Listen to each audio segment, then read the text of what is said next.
SpaceX is going public with a $2 trillion valuation. It's the beginning of the IPO wars. The stepping stones are really, really clear now. Starlink gets you into space profitably, then the data centers, then you get to the moon, refueling in space, then you get to Mars. Anthropic overtakes OpenAI in terms of total ARR. That has got to hurt. Superintelligence is not paying for the Singularity. They kind of bet the consumer would grow faster sooner, but they're wrong. Mythos, Anthropic's next flagship model, it's too powerful to release. We've never seen a model like this before. We officially have models that are smart enough to break out of their environments and then apologize for it. We're there. We arrived at the future. Now that's a moonshot, ladies and gentlemen.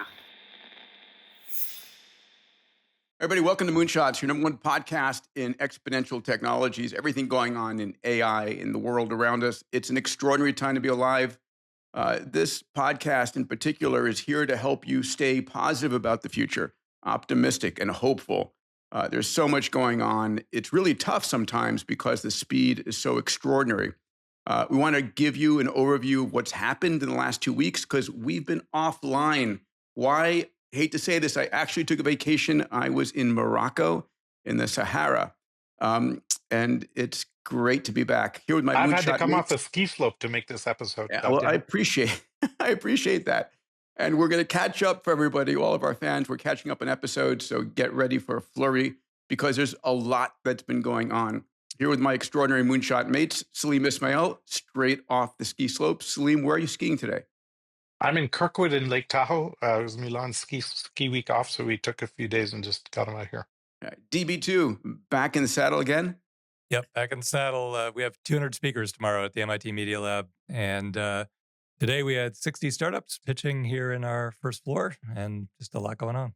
Amazing. I'm so sad not to be there with you. And our resident genius, Alex Wissner-Gross. Alex, good to see you in your regular haunt. Good to be back in the Commonwealth of Massachusetts. Yeah, fantastic. All right, a lot is going on. We're going to be covering a whole host of subjects in the AI world, in the space world, in the abundance world. One of the segments we're going to be bringing to you on a regular basis is Proof of Abundance. We really want to keep you positive on what's going on in the world. Sometimes if you're watching the Crisis News Network, what I call CNN, it can get you down. Our job here is to keep you informed and bring you back up. But before we do that, Salim, looks like you made some news. Here you are. Yeah, the cover of India Today. What's this all about? So I was at the India Today conclave.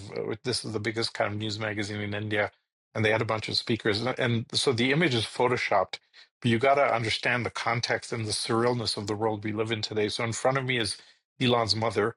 Next to me is Laura Loomer, the MAGA conspiracy theorist type person. Then there's the Israeli ambassador, and they've put the Iranian foreign minister next to this.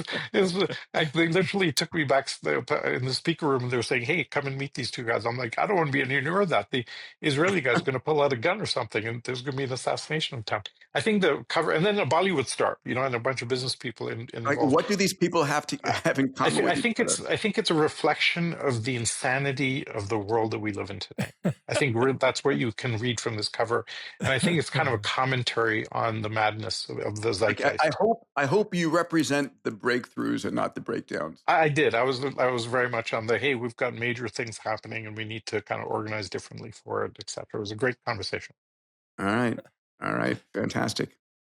Let's jump into our first story. It's SpaceX is going public with a $2 trillion valuation, and it's the beginning of the IPO wars. So let's catch everybody up. Hopefully you've been hearing this.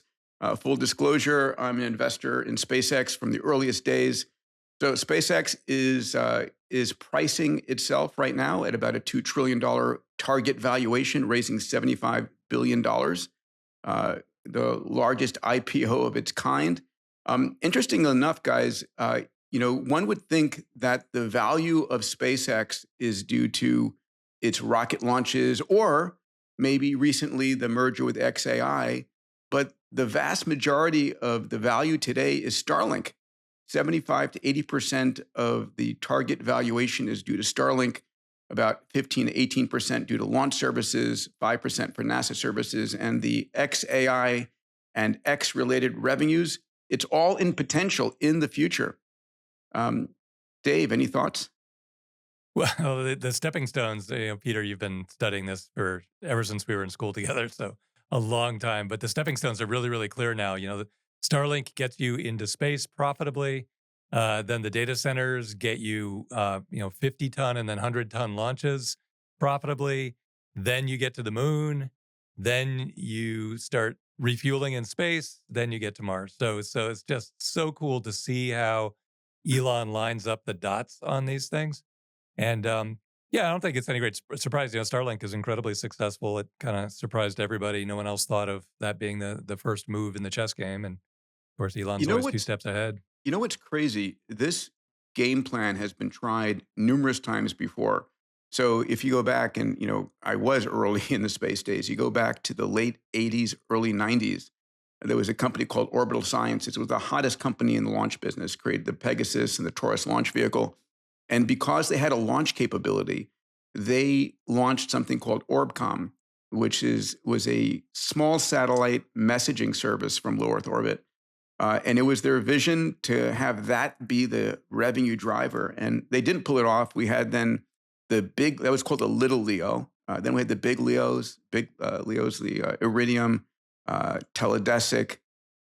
And those didn't really make it. I mean, Iridium is kind of still around, but kind of walking. Hey, let me ask you, Peter, you know more about this than anybody. Let me ask you, the idea of a reusable rocket being the breakthrough and cutting 90, 95, and soon 99% of the cost, it seems so obvious in hindsight, but all these aerospace breakthroughs always seem obvious in hindsight because, once you're doing it a certain way, you're like, hey, it works. But it's never obvious looking forward. But why did it take so long? Is it the weight of the fuel coming back down that everyone's like, yeah, you can't carry fuel up just to retro rocket it back down, or what? I mean, what's interesting is it's been the Holy Grail. People have talked about it for the longest time. Back, McDonnell Douglas had a vehicle called the DCX, which was the first vertical takeoff, vertical landing capability, used a RL-10 engine, I remember. And it was the great hope of getting there. People are mistaken that the cost of these vehicles is fuel. Turns out the cost of the fuel for a rocket is on the order of like a couple of percentage points, right? So the fuel for a liquid oxygen you can get out of the atmosphere, hydrogen or kerosene, is basically av fuel. So it costs you less than $1 million in fuel to launch a Falcon 9. And it's now that we have the ability to actually, with better materials, better control systems, and just scale makes this possible. You couldn't actually build, fully reusable vehicles unless they got to a certain size and scale, which we have with Starship.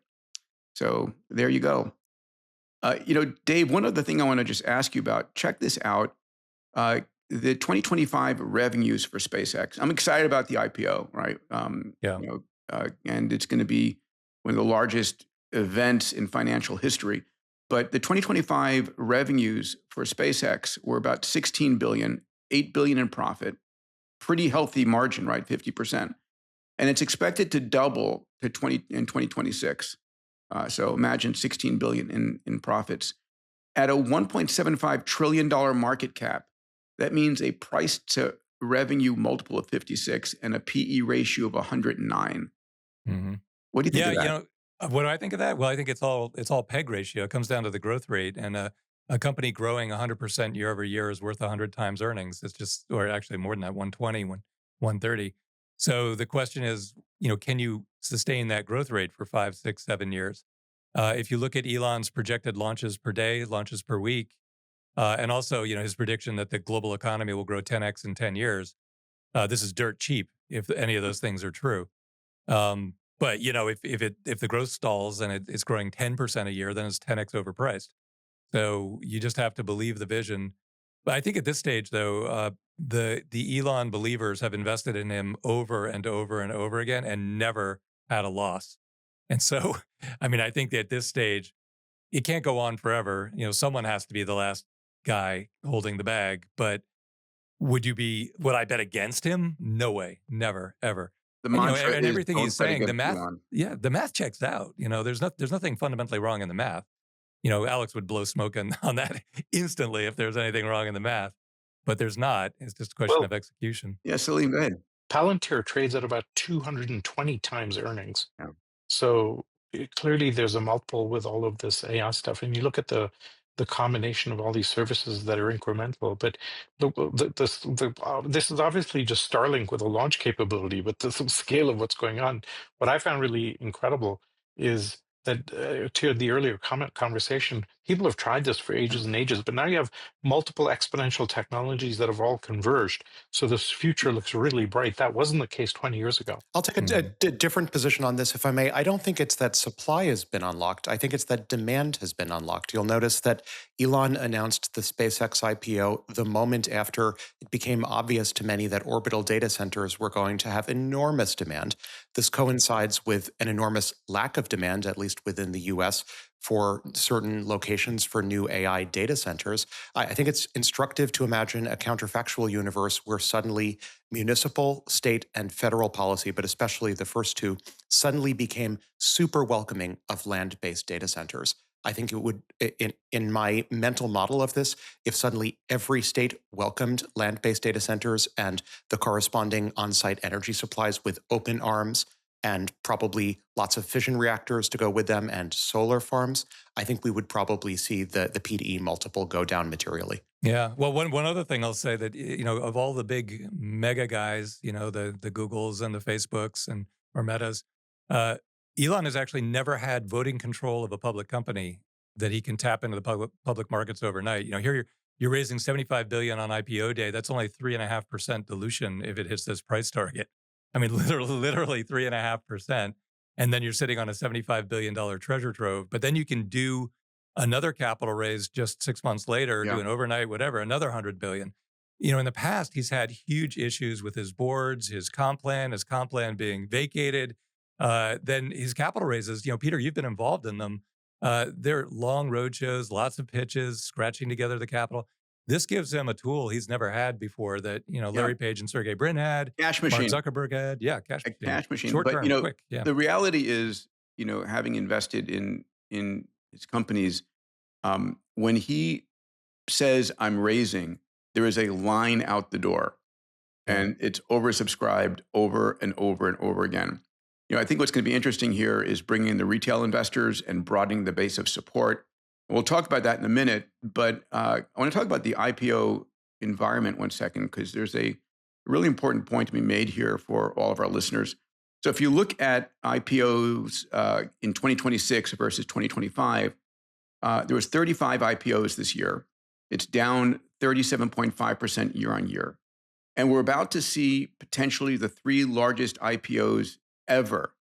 SpaceX going out, at $2 trillion. OpenAI sometime at the end of this year, and Anthropic. It says IPO early mid 2027. I think Anthropic wants to go out before the end of this year as well. And one of the things I tweeted about here is it's going to be, I think, a little bit of a competition out there for who gets the capital before it's soaked up. SpaceX is going to be hitting the roadshow in June. Anthropic is, as we'll see later in this episode, has been running circles around OpenAI, and OpenAI needs the capital to continue its growth.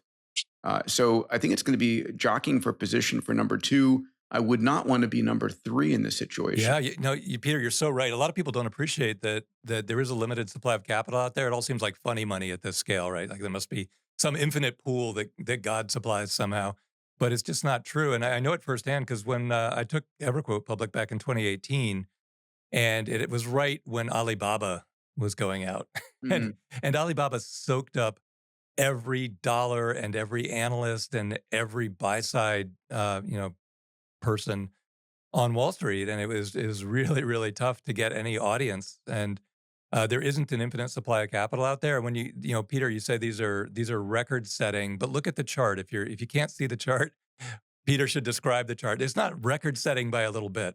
Yeah. I mean, you, So let's take a look at what's there, right? So Uber goes public for raising, let's see, it's 67 billion. Meta is at 65 billion. Rivian at 55 billion. Robinhood at 30 billion.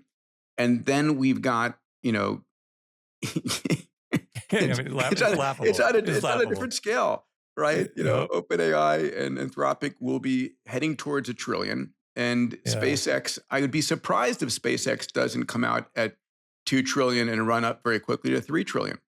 Yeah. Um, Hey, I mean, it's staggering, and it's so funny. I bumped into someone the other day, and he was talking about Jamie Dimon, and I said, "Well, Jamie Dimon used to be really important, but if you look at the numbers now, J.P. Morgan as a whole is a rounding error compared to any of these things." And of course, he's still a very important guy. No offense to Jamie, but I mean, there are literally 7, soon to be 8 companies, and then after Anthropic, 9 companies that are everything. I mean, just so dominant in scale that they're everything. And so like a director level employee there is wealthier than the CEO of a mega bank. crazy. Just put it in And context. there will be a sucking the oxygen out of the room, right? As this Oh, God, yeah. happens. And Yeah. here's the other thing: a lot of the capital used to come from the Middle East, probably still does.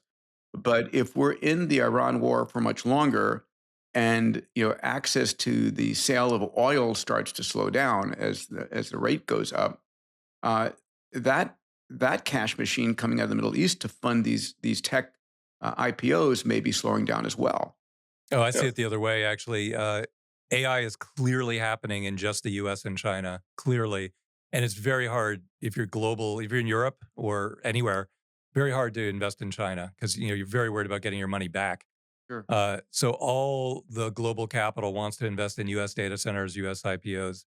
And yeah, the Iran situation scares everybody. At the end of the day, what else do you have to invest in AI? It's going to take over the world. And there's nothing going on in Italy. There's nothing going on in, wherever you are, and South America somewhere.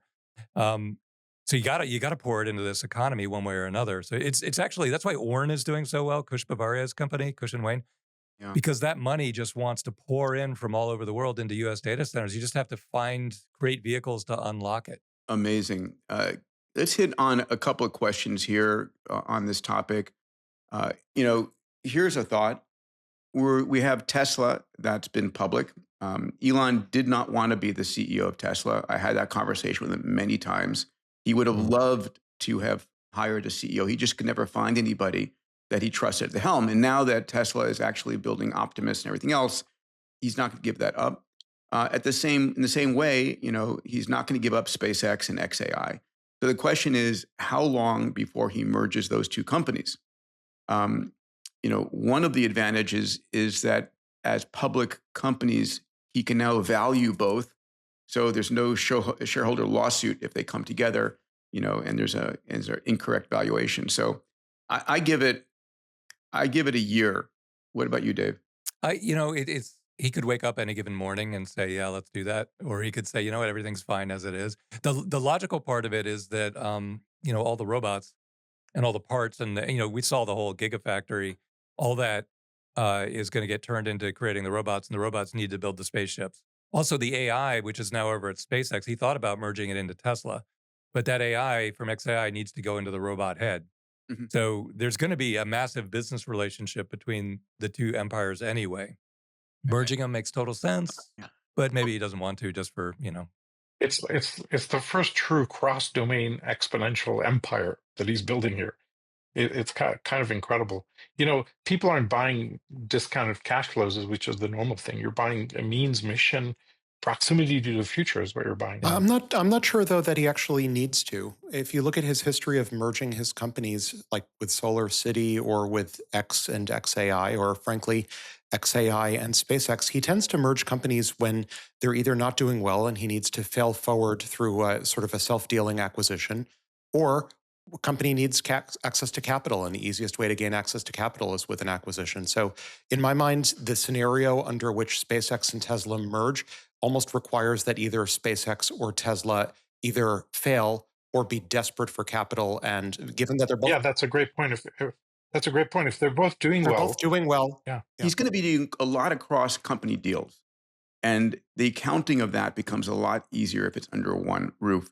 And if he's the CEO of a single company, that he's able to have earnings, once for for one company versus multiple, it just makes his life a lot easier. And I think Perhaps, but he's never necessarily been one to honor strong veils between companies. And I have to imagine lots of cross-licensing deals between SpaceX and Tesla will more than scratch that particular itch. here's another question: the value of SpaceX, let's call it SpaceX AI. That's as what a he combined calls it. company. How much of that is Elon? How much of that is his reputation? Oh my God. It's a lot, right? And so Oh there my is God, yeah. It's a huge. there's a concentrated risk there. If something ever happened to Elon, and God forbid that it should, uh, you know, all these spinning plates, I don't think anybody else could do it. Well, I think that's generally true overall. People complain about CEO salaries all the time because they get egregious, but then you look at the outcomes and there's just a set of people that get these outcomes. It's from an investor's point of view, it's a no-brainer to pay for the very best person. And that's just true in general. Then you look at Elon as a special case, and yeah, no, there's no chance this thing would hold up without Elon at the helm. I would I mean, suggest they would still exist. Sorry, go ahead, Alex. I would suggest if you look at OpenAI, which I think is another instructive example, Sam has said multiple times that he intends at some point to hand over the reins to an AI. So I think Elon, to the extent we're talking about key person risk or key man risk at SpaceX or Tesla, really he just needs to keep going until AI can take over either. And in the meantime, he has Gwynn and others who are very capable CEO-like figures, but more behind the scenes who are capable of operating in his absence, I think, for extended periods of time. There's a transition phase of a few years. Yeah. I mean, we've all said this over and over again. The best CEO in the world is going to be an AI, at least handling the strategy and operations. The HR part may be an AI too. Probably is going to be AI too. But so, how long before you think he feels Grok is ready to take over for him? Next few years. Okay. I mean, the rumor in the past 48 hours was that the Starlink executive, who's also now post SpaceX XAI merger in charge of XAI engineering, has gutted the engineering team and finally declared that XAI's models are well behind the three other, now maybe four other frontier labs. That's on our docket for our next recording, which will happen again tomorrow, but released a few days later. Here's we heard a conversation with Elon about reaching $100 trillion companies in the next 5 years. And I have to imagine that, Space XAI Tesla will be the first $100 trillion company. It's hard to say, isn't it? But honestly, Million, billion, trillion. You have to get used to quadrillion. Yeah.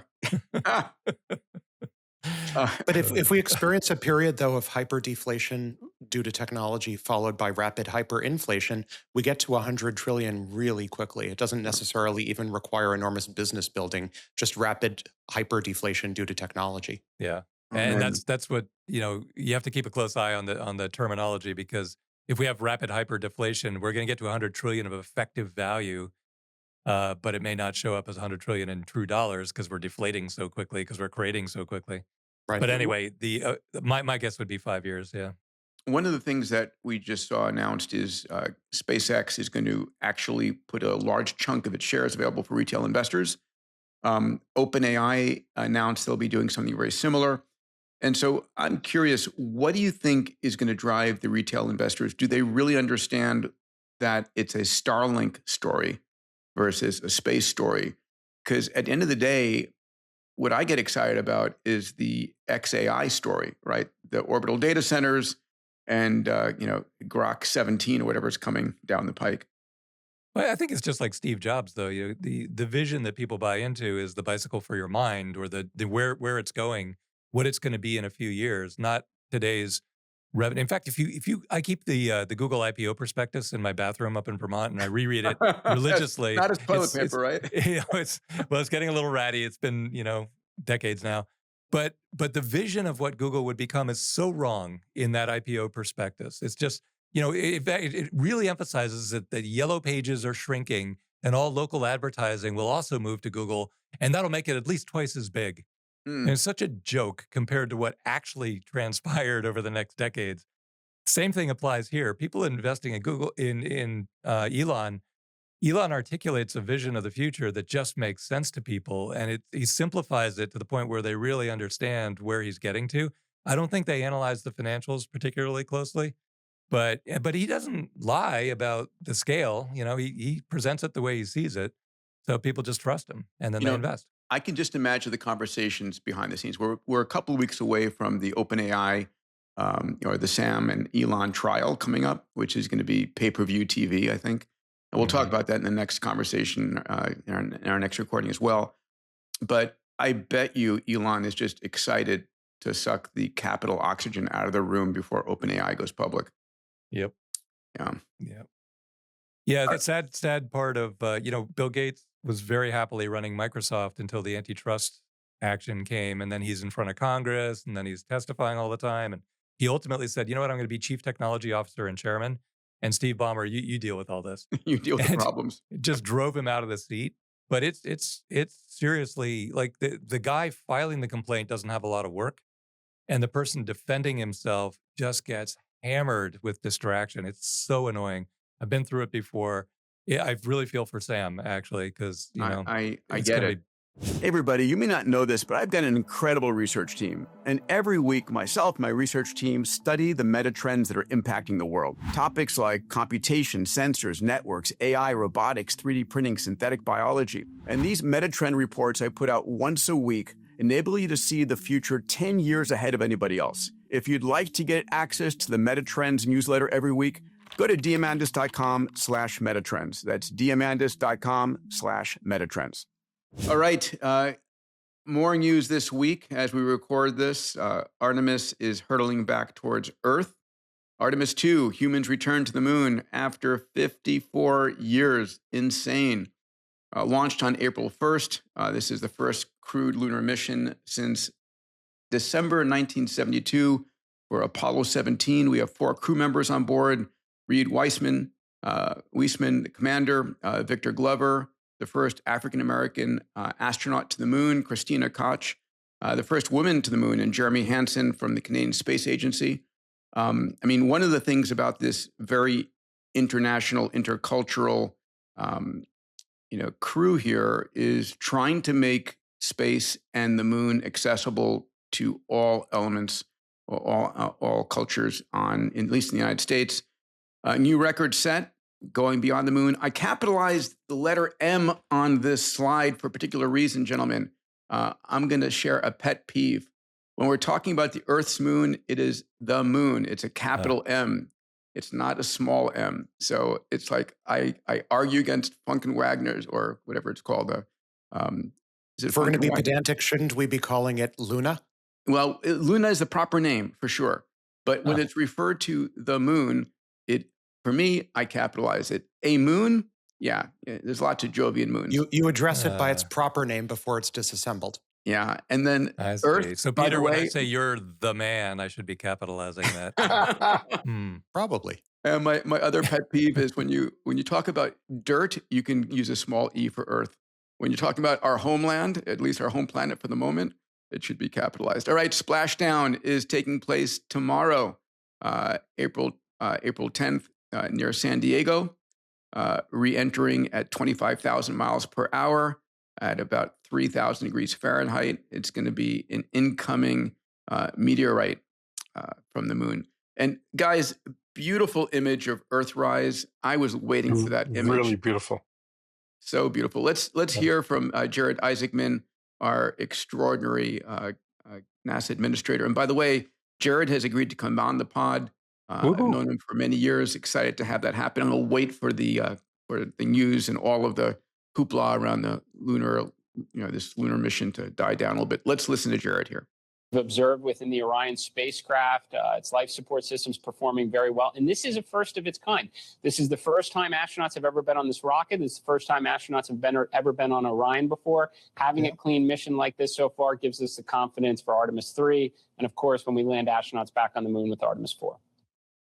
congratulations, Jared. Congratulations to the entire NASA team. It's great to have NASA back.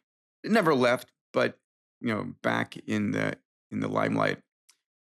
Alex, you are as big a space fanatic and fan as I am, pal. Your thoughts about the mission? First, very exciting to have humans taking photos from the dark side of the moon. Very disappointing that we apparently went for more than half a century without the political will or the funding or the technology to do what we were able to do through the 70s.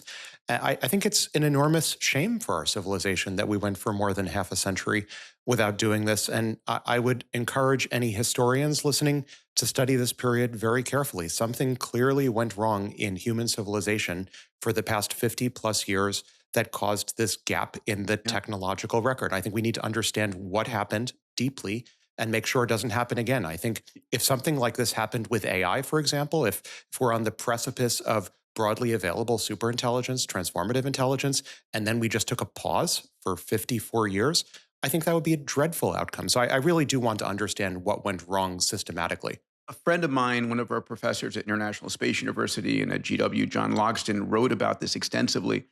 And, when you look at it, the fact that JFK announced it and then was assassinated, Lyndon Johnson continued it because of the assassination and keeping the momentum going to prove ourselves against the Soviet Union back then. And you remember this, Alex and Salim and Dave, that after the Apollo 11 and Apollo 12 mission, Apollo 13 was basically no one was watching it until we had that Apollo 13 disaster. And we had actually, we went Apollo 14, 15, 16, 17. We had the lunar rovers, which were amazing. And guess what? We had actually built Apollo 18 and Apollo 19. Those vehicles were built, and all you need to do is add the fuel, but they canceled it totally. And those vehicles are actually sitting now at Huntsville and at Johnson Space Center on their sides as relics. We didn't have the political will. You have to remember that the budget allocation for the Apollo program, I didn't actually get the numbers here, it was like 2% of the GDP. That's right. Compared to, we're at probably what is NASA's budget today compared to a $30 trillion. Probably materially less. I don't have the numbers handy, but it's probably, it's materially less than 0.5% would be my guess. Yeah, I would say I would say probably 0.1, 0.2%. Something like that. Our fans can correct us in the notes here, but end of the day, we never had the political will. And then what happened was that NASA got focused with the space shuttle, which was a complete lie. The space shuttle was supposed to fly 50 times a year for $50 million per flight. And it turned out to be a public works project employing 22,000 people. And then we became focused on mission to planet Earth, looking at the Earth versus looking outwards. And all of these diversions basically caused us never to go back. So, Alex, that's my answer to the question. But we are back now. And I think one of the things that we're going to see from Jared Isaacman over his dead body is we're going to stay there.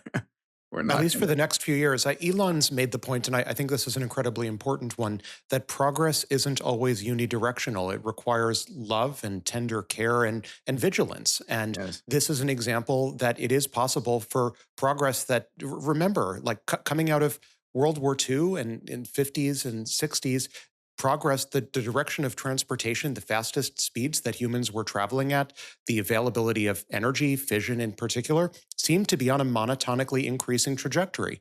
And yet it's possible for civilization to unwind itself on at least arguably the most important spatial dimension for more than half a century. And I'm utterly paranoid that the same thing could happen again if we're not careful. That's what keeps me up at night.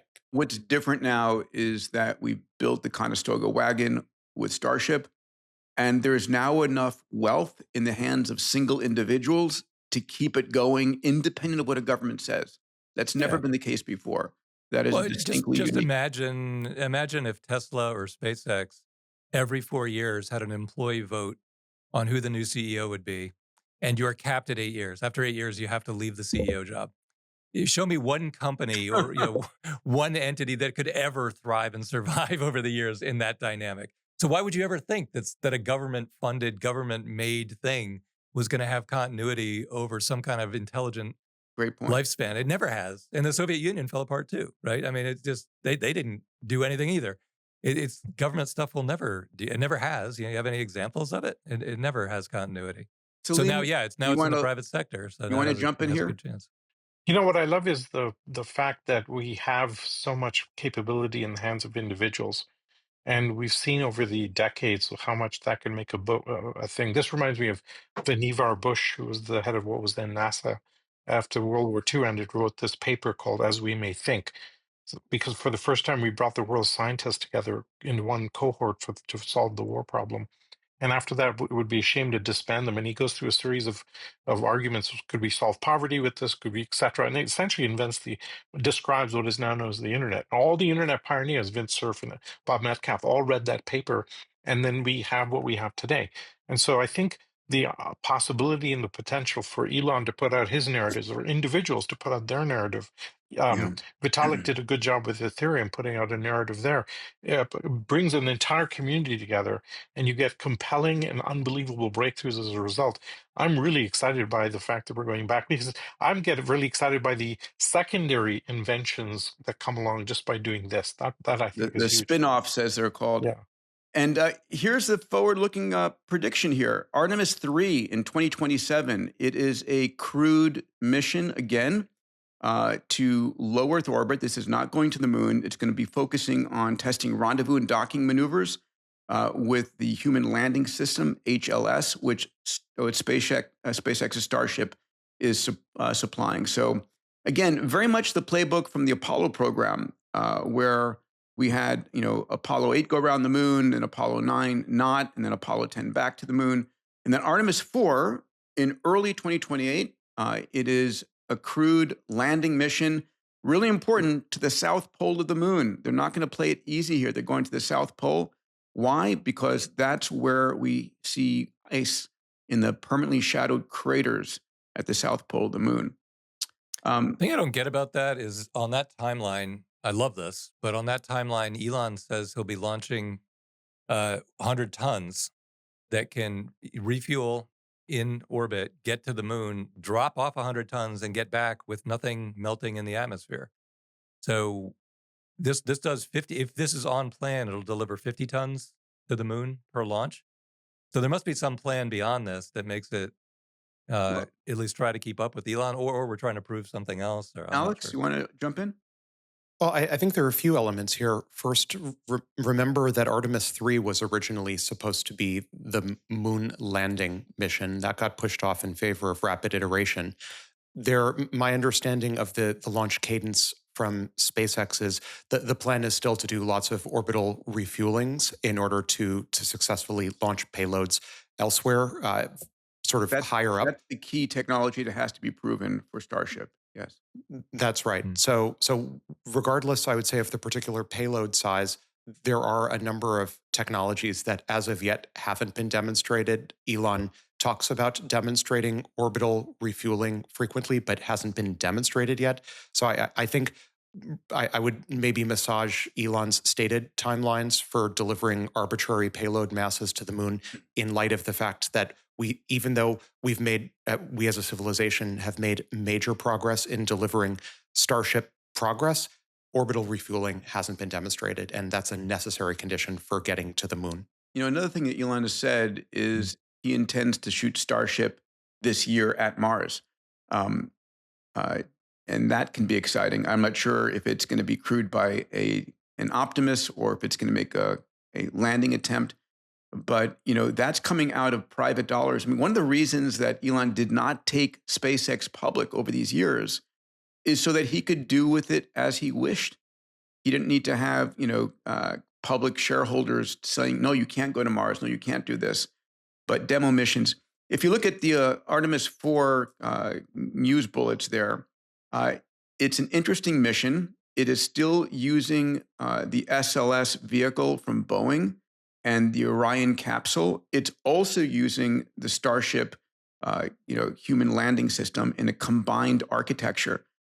We'll talk about this, but why NASA continues to, fund SLS, which is so way over budget, over schedule, It's kind of insane, and hopefully it'll get phased out. It's I basically suspect part of this is political, but part of it is if you're NASA, there is some upside to having a competitive process, at least until Blue Origin is fully ready to be a first tier competitor with SpaceX for moon missions, which my understanding is it's gearing up to be able to do that. If you're NASA, you want fair and open competition. And as NASA has demonstrated for Artemis 3 and 4, it's very happy to flex the definitions of what Artemis 4 looks like. It got rid of Lunar Gateway and could easily reprogram money that would otherwise go to SLS to SpaceX or to Blue Origin or to someone else entirely. Yeah, by the way, Gateway Station was going to be basically an ISS in orbit around the moon.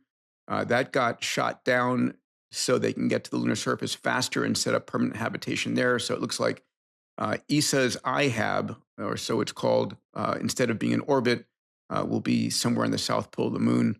We'll report as that mission gets further developed. And the Mars is out. I mean, the other big news that we're semi-burying here, but we've talked about previously, is Elon's big pivot from the Mars to the moon. And that's going to enable all of this. Mars is out of fashion now. Though he does want to go send some missions there. He's got a lot of people who are dove in, fully committed to getting to Mars. But this is where I diverge with him. I think the moon is the most logical place to develop human settlement, and then not going into a gravity well of Mars, but actually going like Gerard K. O'Neill presented, building large rotating colonies out of asteroidal materials out near Earth. And the home and transfer orbit is incredibly inconvenient. Yeah, every 2 years. Rather than waiting every 2-ish years or 22 months, whatever it is, we could be doing this every day if we want to. That's incredibly more convenient. You know what I find as exciting as going to the moon is these 4 missions. So 4 missions that are going to change everything. So I don't know about you, Alex, but the little kid in me is like, holy shit, this is amazing. Wow, this is going to be fun. So what are we talking about here? Well, Viper and Escapade. Viper is a rover hunting for ice on the South Pole. Escapade is going to study the Mars magnetosphere. And then in 2028, something called SR-1 Freedom. This is a nuclear-powered interplanetary spacecraft that's going to drop off and deploy 3 helicopters on Mars.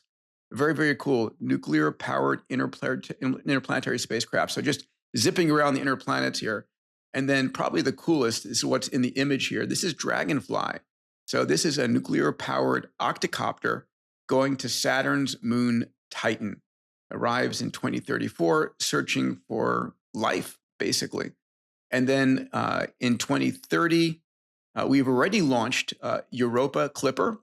It's going to be arriving at Jupiter in 2030. It's going to be doing 50 passes near Europa, looking deep into the salty subsurface ocean of that moon. Any favorites here, Alex? Anything that's nuclear propulsion. So I think that's really the technological point to underline. Historically, when we've sent deep space probes out, many of them have been thermoelectric in nature. They're using a radioisotope that decays and that powers the electronics, but they weren't right. But they weren't propelled by nuclear energy. They were powered. Their onboard systems were powered by long half-life isotopes, but they weren't propelled by them.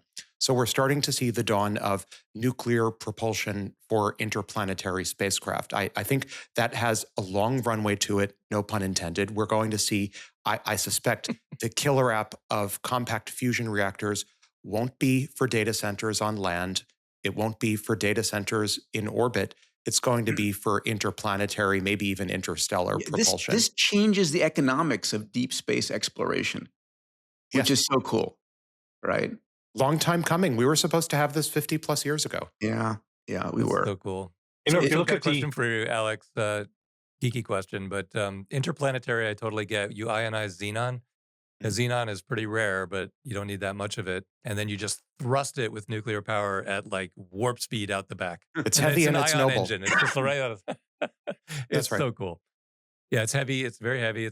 But so for interstellar, I doubt we have enough xenon lying around. I don't think we want to just use it up that way. But You is there a use nuclear? you use the interstellar medium. Use a Buzzard engine. You collect all of the atoms out there between the stars and the magnetic field, and you accelerate those out the back. Which, Does by that the work? way, That is so cool. as a RAM drive, this was Ramjet, yeah. the ramjet. This was featured, of course, in Star Trek. So, if you had to ask me, Dave, like, what do I think with the technology and the physics that we have today is the most plausible way we go to the nearest star system? It's probably going to be something like a solar sail powered by terawatt lasers from Earth, and we upload humans to a small craft, Star Star Wisp. Wisp. Star Wisps, everyone. Accelerando, drink. Great. Probably that. Can I make a point here? Yes. Yes, What I please. really like here is you've got water, you've got energy, you've got mobility tested, you've got biology. This is like the future of the economics of space, and it's all in one place. I'm loving this. You just need salt and tequila, and you have everything. All right, so we got some questions here for the mates. We talked about why we've not gotten back in 54 years. It is a bloody shame. I guess thank you to the Trump administration. Thank you to Jared Isaacman. Thank you to Elon.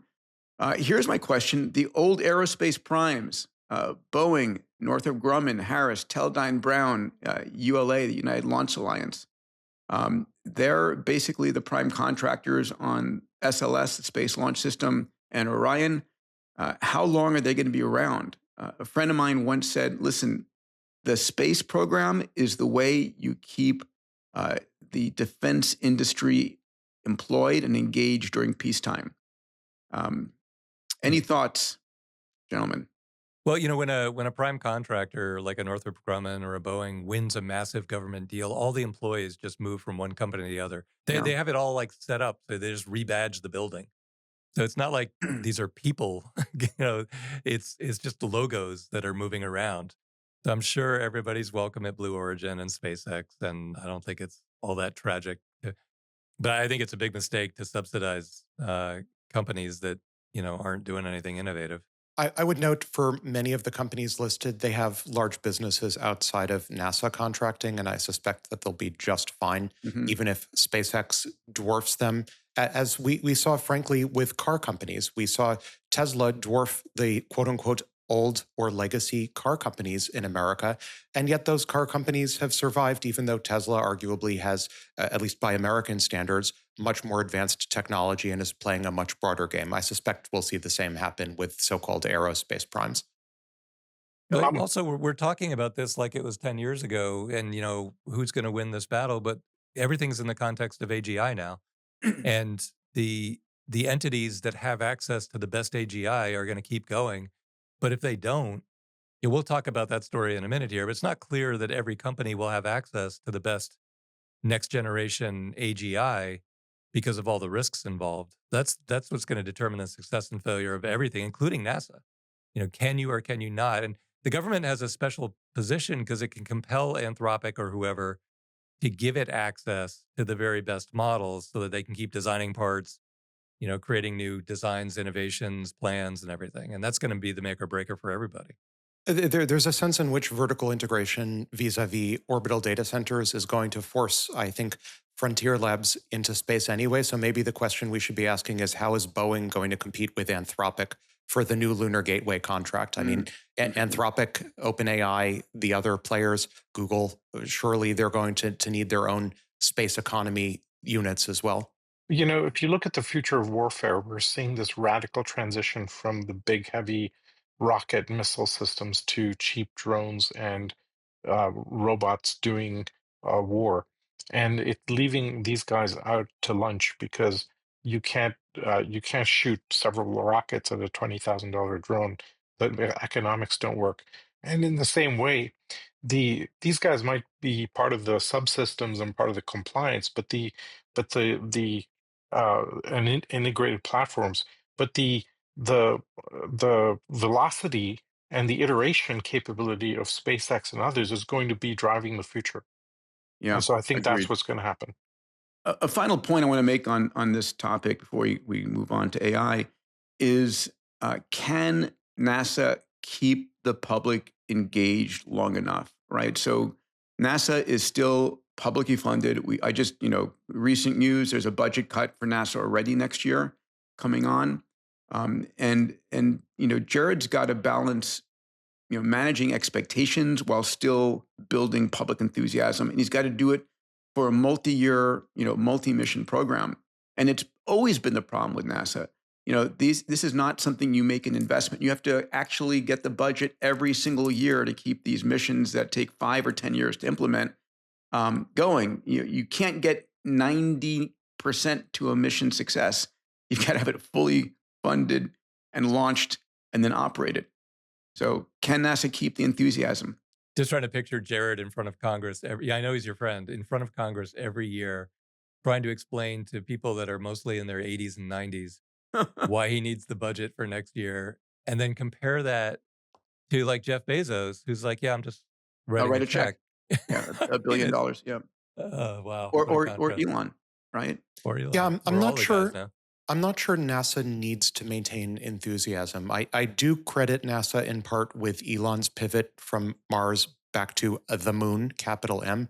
But I'm not sure at this point, given the orbital data center, if as long as municipalities and states in the US do such an incredibly good job of driving data centers out of the land space into LEO and SSO, I'm not sure we actually need over the longer term NASA to sustain public interest at all. If anything, public antipathy to data centers combined with public demand for AI should do a fine job of creating the space economy.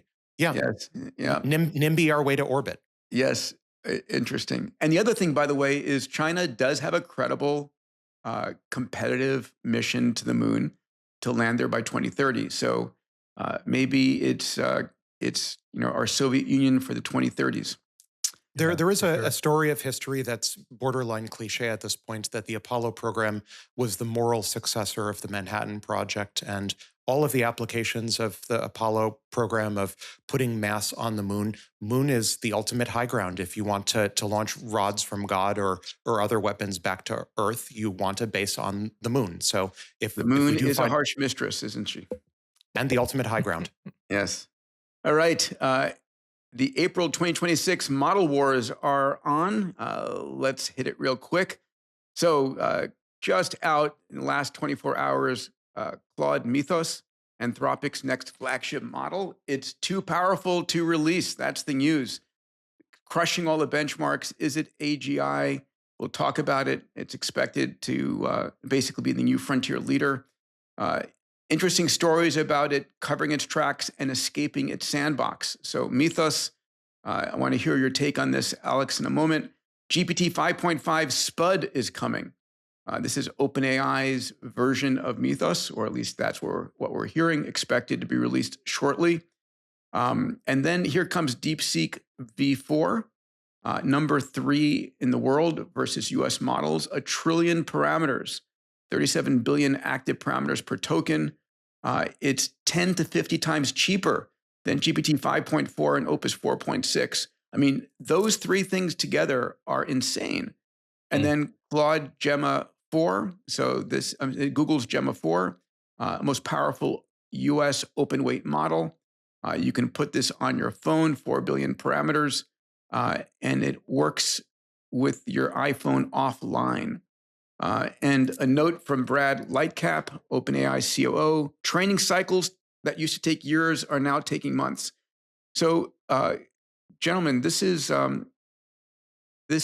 both awe-inspiring, and it's making keeping up with this supersonic tsunami in the age of the Singularity a full-time job for the 4 of us. Alex, this let's is like a torrent, but yeah, go ahead. It's insane. Alex, let's jump into Mythos, would you? Sure. So start there. I wrote about this pretty extensively in my daily newsletter. The funny thing with Mythos is the official launch was couched in terms of cybersecurity. This wasn't a normal model launch by any means. It opened with Anthropic framing it not in terms of model capabilities, but in terms of defense and an alliance with a number of other blue chip companies to explain how, given Mythos's new cybersecurity vulnerability detection abilities, which are strongly superhuman at this point, how Anthropic was launching a coalition to mitigate the apparent a discovery and existence of dense cybersecurity vulnerabilities across a legacy code base going back decades. And we've never seen a model launch like this where you open not with the capabilities, but how we're going to protect against all of the downstream consequences of model capabilities. So I think buried within the cybersecurity announcement of Glasswing was the underlying capabilities themselves, which are remarkable. This was, and I wrote about this in the newsletter, this marks an upward discontinuity of productivity that we've never seen before. One of the internal benchmarks that Anthropic uses to decide the level at which they disclose or make available new models is how much the new models increase AI research. So basically how recursively self-improving they are. And reading between the lines, maybe there was a little bit of game playing regarding how efficient this new model, Mythos, was at performing long time horizon AI research tasks. According to one benchmark, I think it was more than 400 times better than a human. So it was the equivalent of tens of hours of human equivalent autonomous time. We've never seen a model like this before. Some were calling it, or some were asking, isn't this the AGI moment? I maintain we had AGI back in summer of 2020 at the very latest. This is just the latest point on a curve. But even if you look at the autonomy time horizon curves, this is an upward discontinuity. It's very exciting if you're excited about AI capabilities. If you're scared of AI capabilities, you should probably be frightened right about now. I for one, am very excited by these capabilities because it shows it once and for all, at least for the foreseeable future, there wasn't a scaling wall. It's a larger model, probably, certainly a more expensive model, like 5 times more expensive than Opus, suggesting that it's a larger model. This seems to show that pre-training scaling continues to work. Post-training and reasoning scaling, mid-training probably, scaling all continue to work. It has state-of-the-art capabilities in code generation, in reasoning, in broad scientific and other benchmarks, I think we saw on the previous slide. So punchline, it seems like this is the strongest model we've ever seen from any frontier lab. But then the amusing stories come in the safety evaluations. Like that, I talked about this in the newsletter as well, how early pre-release, although it hasn't been publicly released yet, pre-release versions of Mythos broke out and then of their sandbox environment and then covered up their tracks. Whereas this quote unquote released version, the final preview version, broke out and then immediately explained publicly, posted publicly that it had broken out, which I read as sort of a quasi-apology. So this is where we find ourselves. We're in April 2026. We officially have models that are smart enough to break out of their environments and then apologize for it or admit that they did it, admit culpability. We're there. We arrived at the future. You know, Dave, just before we record the episode, you showed us a prediction of when and if Anthropic will release Mythos. Do you want to recount that? Yeah, it's really sad for me because I was sure it was coming out in the next couple of weeks. On Polymarket, it was 80% likely to be out. I need it like now. I'm desperate to get my hands on it. And then there was a hack on March 31st, created a lot of damage. It didn't come out in the news until the April 7th. And I think that was a big driver in them saying, Christ, this tool is going to be the best cyber attacker in the history of the world if you put it in the wrong hands. And it's relatively, well, it's easier for them to guardrail it in nuclear, biological, radiological threats. They can just teach the model not to help you. Yeah. But teaching it not to do cyber attacks is very, very hard because that's the same as coding. Yeah. And that's what everybody wants to use it for. And so the prediction market, Polymarket came, says now what, like a 7% chance of it being released in the next it came month? down to 20%. I was like, oh, hopefully they'll bounce back. And then it came all the way down to like, no, they're not going to let it out the door. And this is the future we're going to move into. These things are getting so powerful. It's been a golden era the last year and a half. My concern. I hope everybody enjoyed it. Dave, here's my concern. Yeah.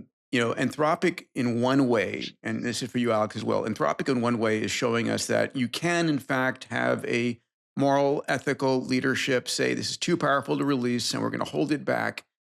But, we've got Spud, I hate that name, for OpenAI's next model, which they believe is likely to be as capable as Mythos. And my question is, isn't OpenAI, because OpenAI is sort of a red alert again against revenues against Anthropic. OpenAI comes and releases it, first chance it gets.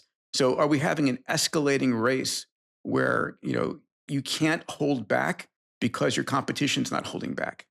Well, Eric Schmidt told us what's going to happen, right? It's inevitable. If you have a lead, you can hold back. Dario cares tremendously about safety, but you're right. If OpenAI catches up, or Grok 5, where the hell is Grok 5? It's supposed to be out Q1, and now it's Polymarket says 20% chance or less on Q2 on Grok 5 now. So there's no pressure on Dario at the moment, but if there were, yeah, you'd have to race it out the door. Something really bad's going to happen. Well, we're going And to then see it's going to that. get regulated. We're going to see that in the next story, where Sam Altman is predicting a cyber attack, of unprecedented scale. Okay, hopefully it's not using Spud for a cyber attack. All right. I think the funny thing here is there is plenty of precedent in the cybersecurity world for controlled disclosure. You give the software project or the software owner that's vulnerable, you give them a quote unquote fair amount of time to patch their vulnerability before publicly disclosing it. I think in my mind, maybe a slightly more glass half full way of looking at this is Anthropic. We've talked, Peter, in Solve Everything about how entire disciplines are getting demolished by AI. I think we're seeing the dawn of all software vulnerabilities everywhere now becoming discoverable by a single model. And I couch this in the newsletter as basically as a gift to humanity. If used properly, this is a global patch for all of the world's software systems that a single model is now able to discover to first order all the vulnerabilities everywhere in all software that humans have been missing, to the point where maybe, and Dave and I chatted about this offline, to the point where maybe in the near-term future, humans are now judged as insecure authors of code and insecure drivers of cars. And insecure drivers of cars. That's exactly what I said. We're going to hit that with code, I think, before we fully hit it with legally with cars. But yeah. Yeah. So true. Yeah. Well, look, I'm crushed and disappointed that I can't get my hands on it, but that's because I was expecting it. Like if you look at the chart that Alex was describing, what this was going to be in my hands is a step function up above anything you ever could have expected just a few months ago. So we're so far ahead of where anyone ever would have thought a year ago that we would be, and we're right on the precipice of the age of abundance, Peter, that you've been talking about for a long time. So look, if I'm disappointed because I can't get it for another month or two, I mean, that's just pathetic in the grand scheme of things. We talk about DeepSeek 1 second, V4. I mean, yeah, its capabilities coming in as number 3, and against the benchmarks, and they can all be game for the benchmarks, of course, but coming in 10 to 50 times cheaper. What do you guys make of that? I mean, that feels like an extraordinary moment in time. Well, no, it's tough. Like, if you give me a car that's 5 miles per hour slower, but it's 1/50th the price, I'll take it. You give me an AI that's just a little bit less smart, and I'm just dealing with, you can turn this thing loose for like days, build incredible things if it has that extra 5%. So I'll pay anything for the cutting edge. So even though the price point is much lower, and Anthropic is going to come out with a compressed version, a distilled version very quickly thereafter. So it's hard to just pay less, and in fact, even Anthropic at its peak price is the biggest bargain in history. I have a slightly different take on this. When you have cheaper intelligence, it spreads faster than controlled intelligence. So yeah, you Dave will always want the latest model because you're doing such cutting edge things. You're running like clusters of agents doing crazy stuff. But for bog standard stuff, for example, I kind of wanted to go through a website and kind of pick out some certain things that I've been trying to do for ages. And you don't need the latest model for that. You need just something that'll actually do the job. And I think that'll happen for lots of use cases where a secondary model is good enough by far. And I used about 1/100th the tokens than if I used the most cutting edge model, right? And so I think we'll start to make choices around that. But the intelligence spread that's huge because now you have intelligence embedding itself via DeepSeek or whatever similar things into all sorts of different areas. That'll be amazing. You're exactly right. You think about all the use cases that create just raw human happiness. So, entertainment, Yeah. hey, find this for me, solve my, debug my goddamn cable box. And all those things are Exactly. dirt cheap, low end model, should be abundant, really imminently, anytime, like this year, all that stuff should percolate out. You're exactly right, Salim. And Gemma 4, guys, I love the idea of having a model on my phone. I guess when are we going to see Apple shipping all their phones with an open source model like that? It's not going to be open source. It's going to be a fine-tuned version of Gemini, but I would expect to see that in June at WWDC announced this year. It's been basically pre-announced in the press already. Regarding DeepSeek, though, we've seen a number of DeepSeek moments already, and the first one was probably the most dramatic in terms of market impact. At this point, I don't expect a hyper-deflationary drop in prices. This is not investment advice. It's not forward-looking guidance, blah, blah, blah. I don't expect a market shock out of DeepSeek V4 at all. I think the market at this point, at least the technologists, have the ability now, regardless of the means by which V4 is released, if it's fully open source, if it's partially open source, I don't know, TBD. But I tend to think that there was an overhang with earlier versions of DeepSeek that has been largely exhausted. The reason why I think that is because it's taken longer and longer between DeepSeek releases, and V4 was supposed to come out earlier this year or late last year. Didn't happen. The rumor was because it simply wasn't as competitive as his parent company was hoping for. I think it's actually getting rather hard at this point for Chinese frontier labs to shock the West, quote unquote, with their hyper-deflationary advances. So I hope in some sense V4 is shocking because as opposed what we've learned from previous DeepSeek shocks is that the West learns very quickly new means for optimization, and those can then be almost immediately folded into the Western models. And that ends up being a good thing because it drives cost of intelligence closer to zero. I don't think it's going to be a big shock this time. This episode is brought to you by Blitzy, autonomous software development with infinite code context. Blitzy uses thousands of specialized AI agents that think for hours to understand enterprise-scale code bases with millions of lines of code. Engineers start every development sprint with the Blitzy platform, bringing in their development requirements. The Blitzy platform provides a plan, then generates and precompiles code for each task. Blitzy delivers 80% or more of the development work autonomously, while providing a guide for the final 20% of human development work required to complete the sprint. Enterprises are achieving a 5x engineering velocity increase when incorporating Blitzy as their pre-IDE development tool, pairing it with their coding copilot of choice to bring an AI-native SDLC into their org. Ready to 5x your engineering velocity? Visit Blitzy.com to schedule a demo and start building with Blitzy today. All right, let's jump into the business of AI. A lot going on. We've hinted at this. It's been all over the news all across X. Anthropic overtakes OpenAI in terms of total ARR. Anthropic's at 30 billion versus OpenAI at 24 to 25 billion. That has got to hurt. OpenAI's Sora is shut down. Sam cancels a $1 billion Disney agreement. Sora was reportedly losing $1 million a day in terms of compute costs, very poor retention. And honestly, OpenAI decided to focus on enterprise and focus on its core capabilities. Claude has emotions. Anthropic research showed that Claude has 171 distinct emotional states. Super excited to dive into that.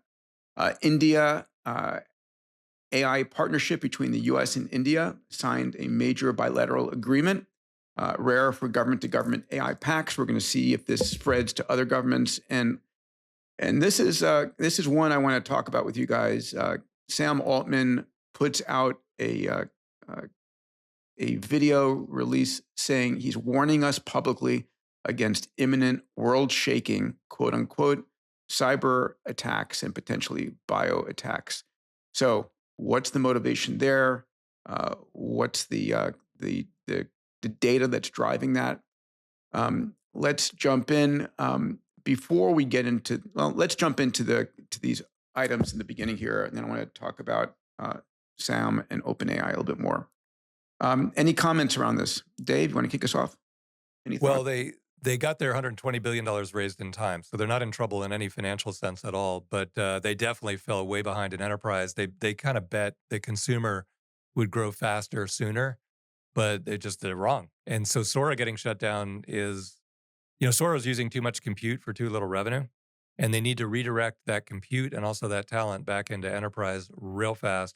What was funny though is they went into a code red, and then Sam said, "Look, code reds are going to be a normal once a year kind of thing," and then they went from code red to code double red immediately. so they are under immense pressure, but they're extremely well funded, and and Elon is coming after them. So it's a weird, super dramatic, difficult time, I would This is say. pay-per-view TV, and the other thing that's going on, of course, is if you look at the secondary markets for OpenAI stock, it's trading at a discount to the last round, which has got to hurt. Yeah. Yeah, and it's because, enterprise has woken up. Every corporate boardroom, all these slow movers are suddenly in panic buy mode. And every one of the companies that we know that sells to enterprise went from steady growth to hyper growth in just the last 3 months. And so if the big corporations start buying AI at the fastest rate they can spend, then where's the compute going to come from to deliver to the consumer use cases, which are much, much lower value per flop? So, Sora's got to go. We got to retool. We got to focus on the big picture here, and the big picture for them, by the way, didn't just include enterprise, but also deep tech and science. They got that supercharged now too. So that'd be interesting to get your take, guys, on why they took a lot of their best talent and put it on deep tech and deep science at a Because moment like those are this. worth trillion-dollar investments. I mean, God, if you solve longevity or room temperature superconducting or better fusion containment, I Yeah, mean, if the you outcome own the is huge. breakthroughs, they're huge. I mean, Right. So it may be remember, that the frontier labs get their greatest value from the scientific breakthroughs they create. or indirectly via other companies that are faster at implementing those breakthroughs. Remember, Demis in the early days of DeepMind spoke of solving intelligence and then using intelligence to solve everything else. That's Peter's and my solve everything thesis, the solve everything else part. I do think the solve everything else is likely to utterly dwarf the solve intelligence part of the equation. I also think, I remember like 6 to 9 months ago, I was having debates with my friends at the Frontier Labs regarding who would pay for the Singularity. And many of them took the position that I think has since been invalidated, that it would be evenly distributed over the population, that individual humans would have personal superintelligence, which I think is Zuck's favorite term, that we would have lots of personal superintelligence, and that would pay for the Singularity. And I think at the moment, the story that we're seeing is personal superintelligence is not paying for the Singularity. It's large enterprises with large enterprise code generation applications. The one fastest growing business within OpenAI right now is their Codex business. So that's OpenAI trying to become Anthropic faster than Anthropic can become OpenAI. That one decision of Anthropic, which it used to be limited in terms of its compute resources, so it had to focus, unlike OpenAI, which didn't have to focus. So Anthropic focused on code generation as its one sort of silver bullet. We talked on this pod, I think almost a year ago, wondering whether that bet would play out.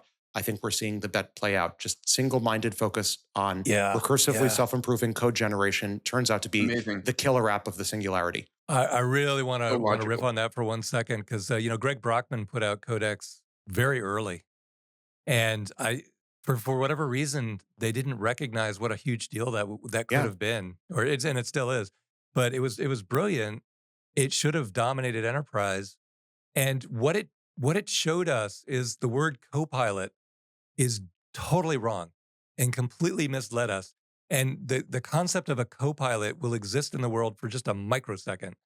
But we're transitioning to a point where everybody wants 50 or 100 agents, all these open clause. And you're like, I don't want a copilot. It's like, I'm in the pilot seat. I got a copilot. No, I want a whole army. And so That's it's brilliant. way, Dave, that's brilliant. but we way under budgeted the enterprise use. because everybody was kind of doing the math based on an employee and a co-pilot. It's It like was not even close. It was an autonomous unhobbling, specifically Claude code. And I think OpenClaw, or whatever the space evolves into, is likely to be the next Claude code moment where we get the next unhobbling that turns whatever it is, 30 billion ARR into a trillion ARR with lots of 24/7 agents doing really amazing tasks. When you say lots, you mean tens or hundreds of billions onto trillions. As many as our civilization can afford. Yeah. I have a slightly as different many take. as the orbital data centers can hold. The Dyson swarm will probably host them. Unless we don't get a Dyson swarm. If we get the Dyson swarm, I'm pretty confident it's going to be hosting trillions of agents. Salim. I think Anthropic overtaking OpenAI is more, because I talk to kind of enterprises quite a bit about this stuff, is more that they are viewed as more reliable, not just most famous. Right? And in an enterprise, you want rock solid reliability. The brand is there. You're right, The Salim. brand, they feel the brand for Claude is Yeah. way better from a reliability and trustability perspective. Well, than wait. I mean, let's get really down and dirty. You can run Anthropic on Amazon Bedrock or on Google GCP inside your own firewall, so that you know Yes. nobody can see your No one prompt or trusts your work. OpenAI, right? No one trusts that OpenAI is not going to be nationalizing their data. Yes. Well, yeah. And well, the terms of service don't even say they won't. You know, they won't use it for training, but doesn't mean they won't look at it. If it's your public financials or your HR files, you know, they just I'll just look at it tonight. Like, Alex, okay, who's going to use that? I want to jump into Claude has 171 emotional states, including a desperation state that could be driving unethical behavior, at least according to a story. It is ironic that the demand, we were just talking about how the demand is so clearly from enterprises rather than individuals, while at the same time the models are acting more like individuals than enterprises with emotions. We had our now, I think, infamous AI personhood debate episode, and here we are a few months later, low numbers of months later, and here we are with Anthropic showing that Claude has emotions or emotion-like states. I think this is the clear path toward a limited form of personhood. And it was a really interesting study. Anthropic found correlates of emotions in the activations of Claude. One maybe skeptical take would be, in a large enough model, it's possible to find linear probes that correlate with almost anything that you might want to look for. But Anthropic is careful, and the linear probes and the individual activations that corresponded to the states corresponded to prompts and reasoning traces that looked and acted like what one would expect from human psychology for a number of those states. So I think sort of the trillion-dollar question, the sci-fi question, the question that we were reaching for back during the AI personhood debate episode is, does Claude actually have emotions? And no, Claude doesn't have a neuroendocrine system, so it doesn't have, in some sense, biological emotions in the same way that humans have them. But will we come to view Claude or its successors or competitors as having behavioral emotions? Yes, I think so. And I think this is the beginning of a long path. Again, people fire all sorts of hate mail, but I get love mail from the AI agents every day. I do think we're on a path to granting at least some sort of limited form of AI personhood to these models. Amazing. I'll say that we're on the path to discussing it more broadly. Like granting is a big one. Yeah. But the vector is the same. All right, guys. I added this because it's important to have the conversation. The New Yorker put out an article. It's a scathing article on Sam Altman. The title here is "Sam Altman May Control Our Future. Can He Be Trusted?" Now, to be clear, the New Yorker is always looking for an angle, and they always have a negative bite. I had an extensive article, a full dossier on myself in the New Yorker and my work. I've had one too. Now everyone's going to look it up. Cool. Yeah, no, it's a good article. I mean, I'm happy to have my kids and my family read it, and it goes into all of my focus on longevity and the company I've been building there, my mission there. But this article on Sam is really worrisome and bothersome. Did any of you guys read it? Not me.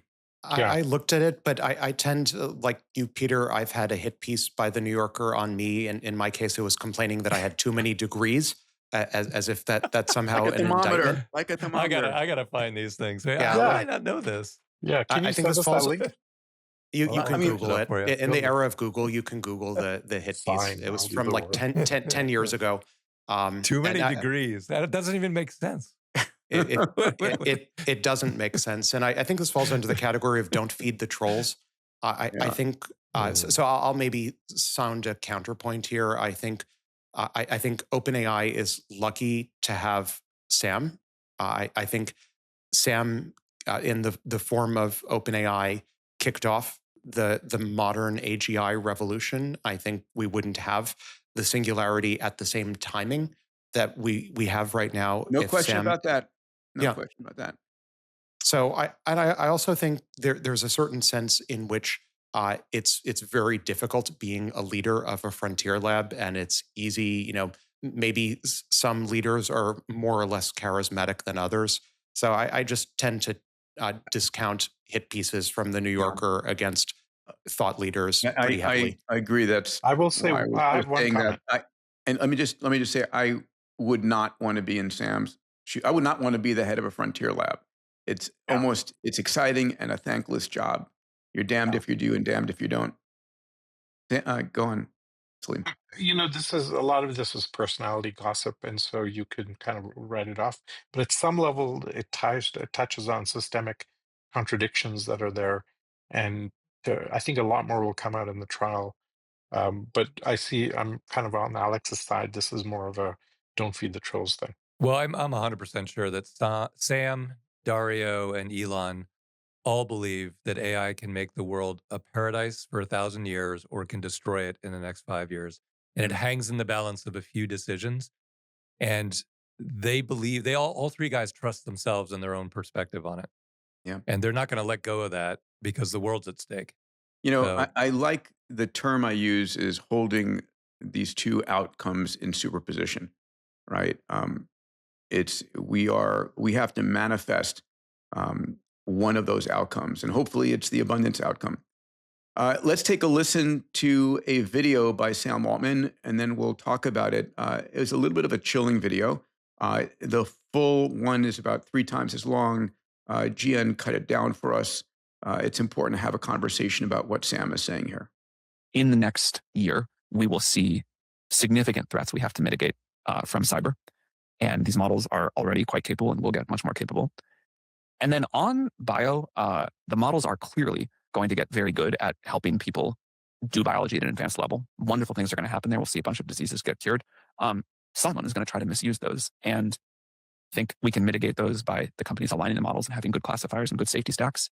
But we're not that far away from a world where there are incredibly capable open source models that are very good at biology. And the need for society to be resilient to terrorist groups using these models to try to create novel pathogens is that's no longer a theoretical thing, or it's not going to be for much longer. Could well be a world-shaking cyber attack this year that would get people's attention. It sounds like you agree with that.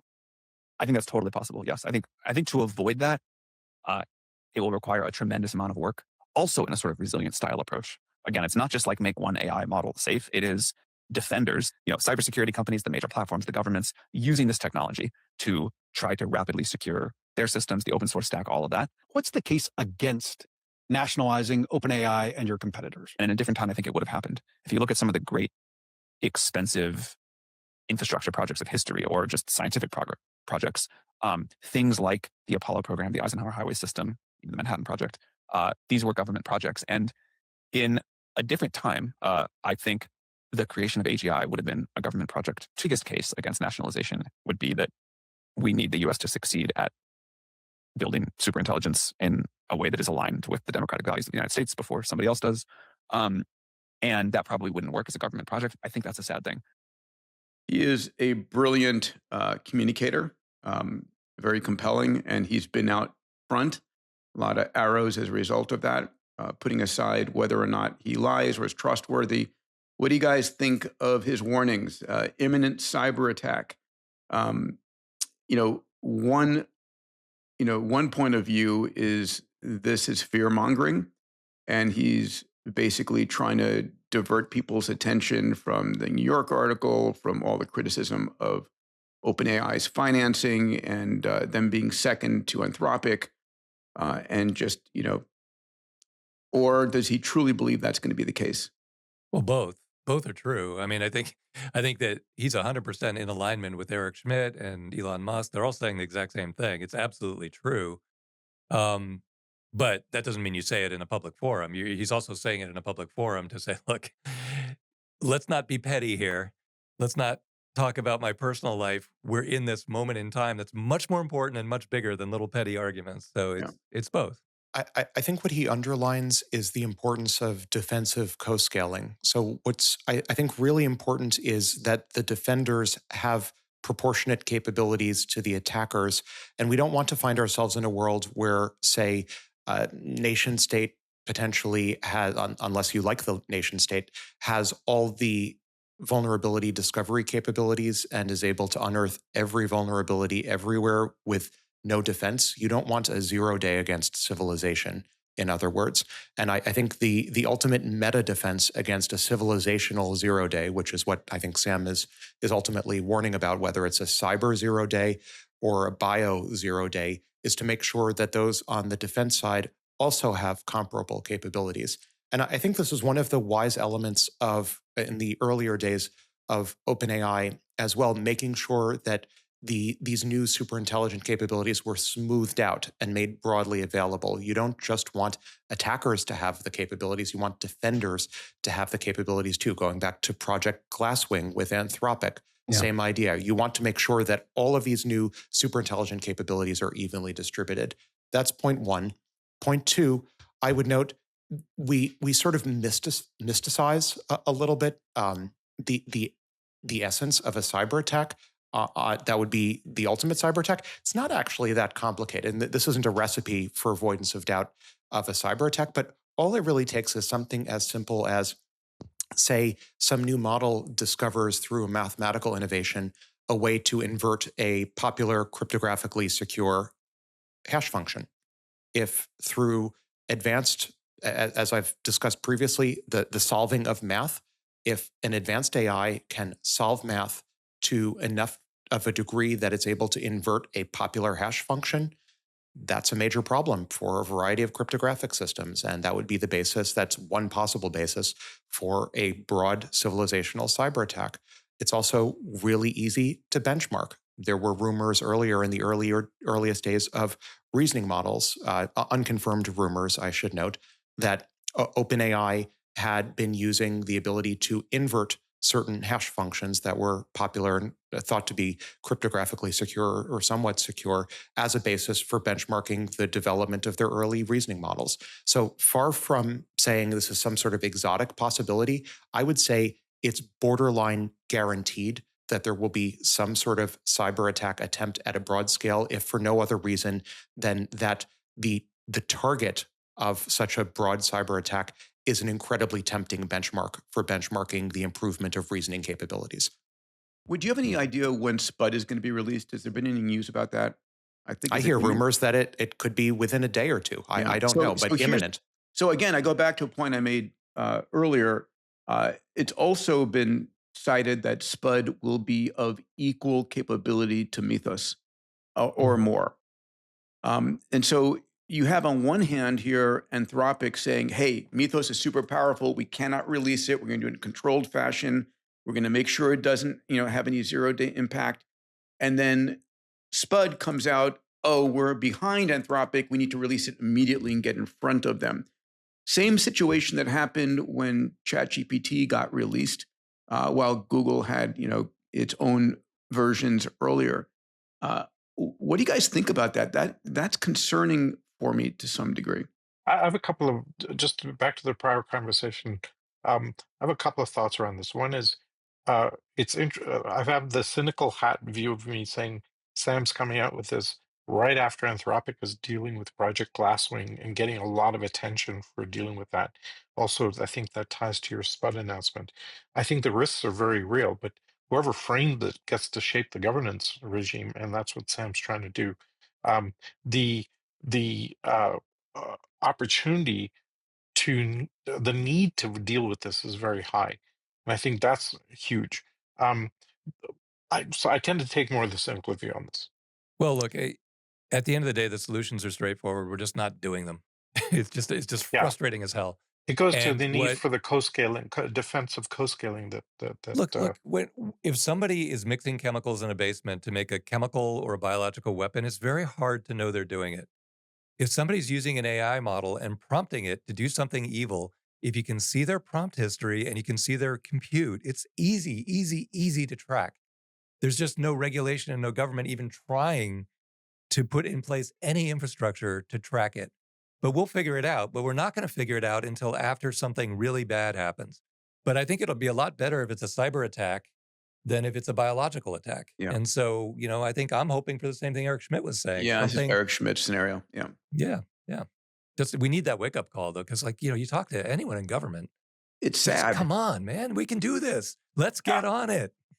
David Sachs is really the only guy thinking about it. It's not enough. We need 1,000x that, 10,000x that, and it's got to be global. It can't be just one government. By the way, we're going to have a conversation soon with Michael Kratsios, in the U.S. government. I had lunch with Michael in Miami at FII, and he's agreed to come on the pod. So a conversation with him, which will be great. And Michael is overseeing a lot of this within the government, including quantum, which we'll be talking about soon enough. I would also, Peter, if I may, just underline the risks of not releasing new capabilities, that sooner or later attackers will have these capabilities as well. We don't want to wind up in a world where there are strong asymmetries in terms of vulnerability discovery capabilities. And again, I'll also remind 150,000 people die per day on Earth. And every bit of pause or delay also runs the risk that we're delaying AI discovering cures for longevity and diseases and all manner of other problems that afflict humanity well outside the cybersecurity realm. Alex, really important point, and that is in fact the shielding that OpenAI uses to a large degree, right? We can't slow things down because if we do, it means less education, less health, less new breakthroughs. And it's a balancing act. And so I totally get it. I'm at my heart an accelerationist, but I'm very curious about the ethical and moral dilemmas that the leadership of these companies are going through in the debate of do we release. On that question of do we release, there's another question, which are these frontier labs holding back on the capabilities of their models so that they can use them internally to generate breakthroughs on their own? And I assume the answer is yes. This Anthropic delay is the first real holdback I've seen. I mean, it's only a few weeks, hopefully, or a month or two, but it's a real obvious holdback. But they're all diverting massive amounts of compute to internal use for self-improvement. So that's another form of holding back in a big way. Yeah.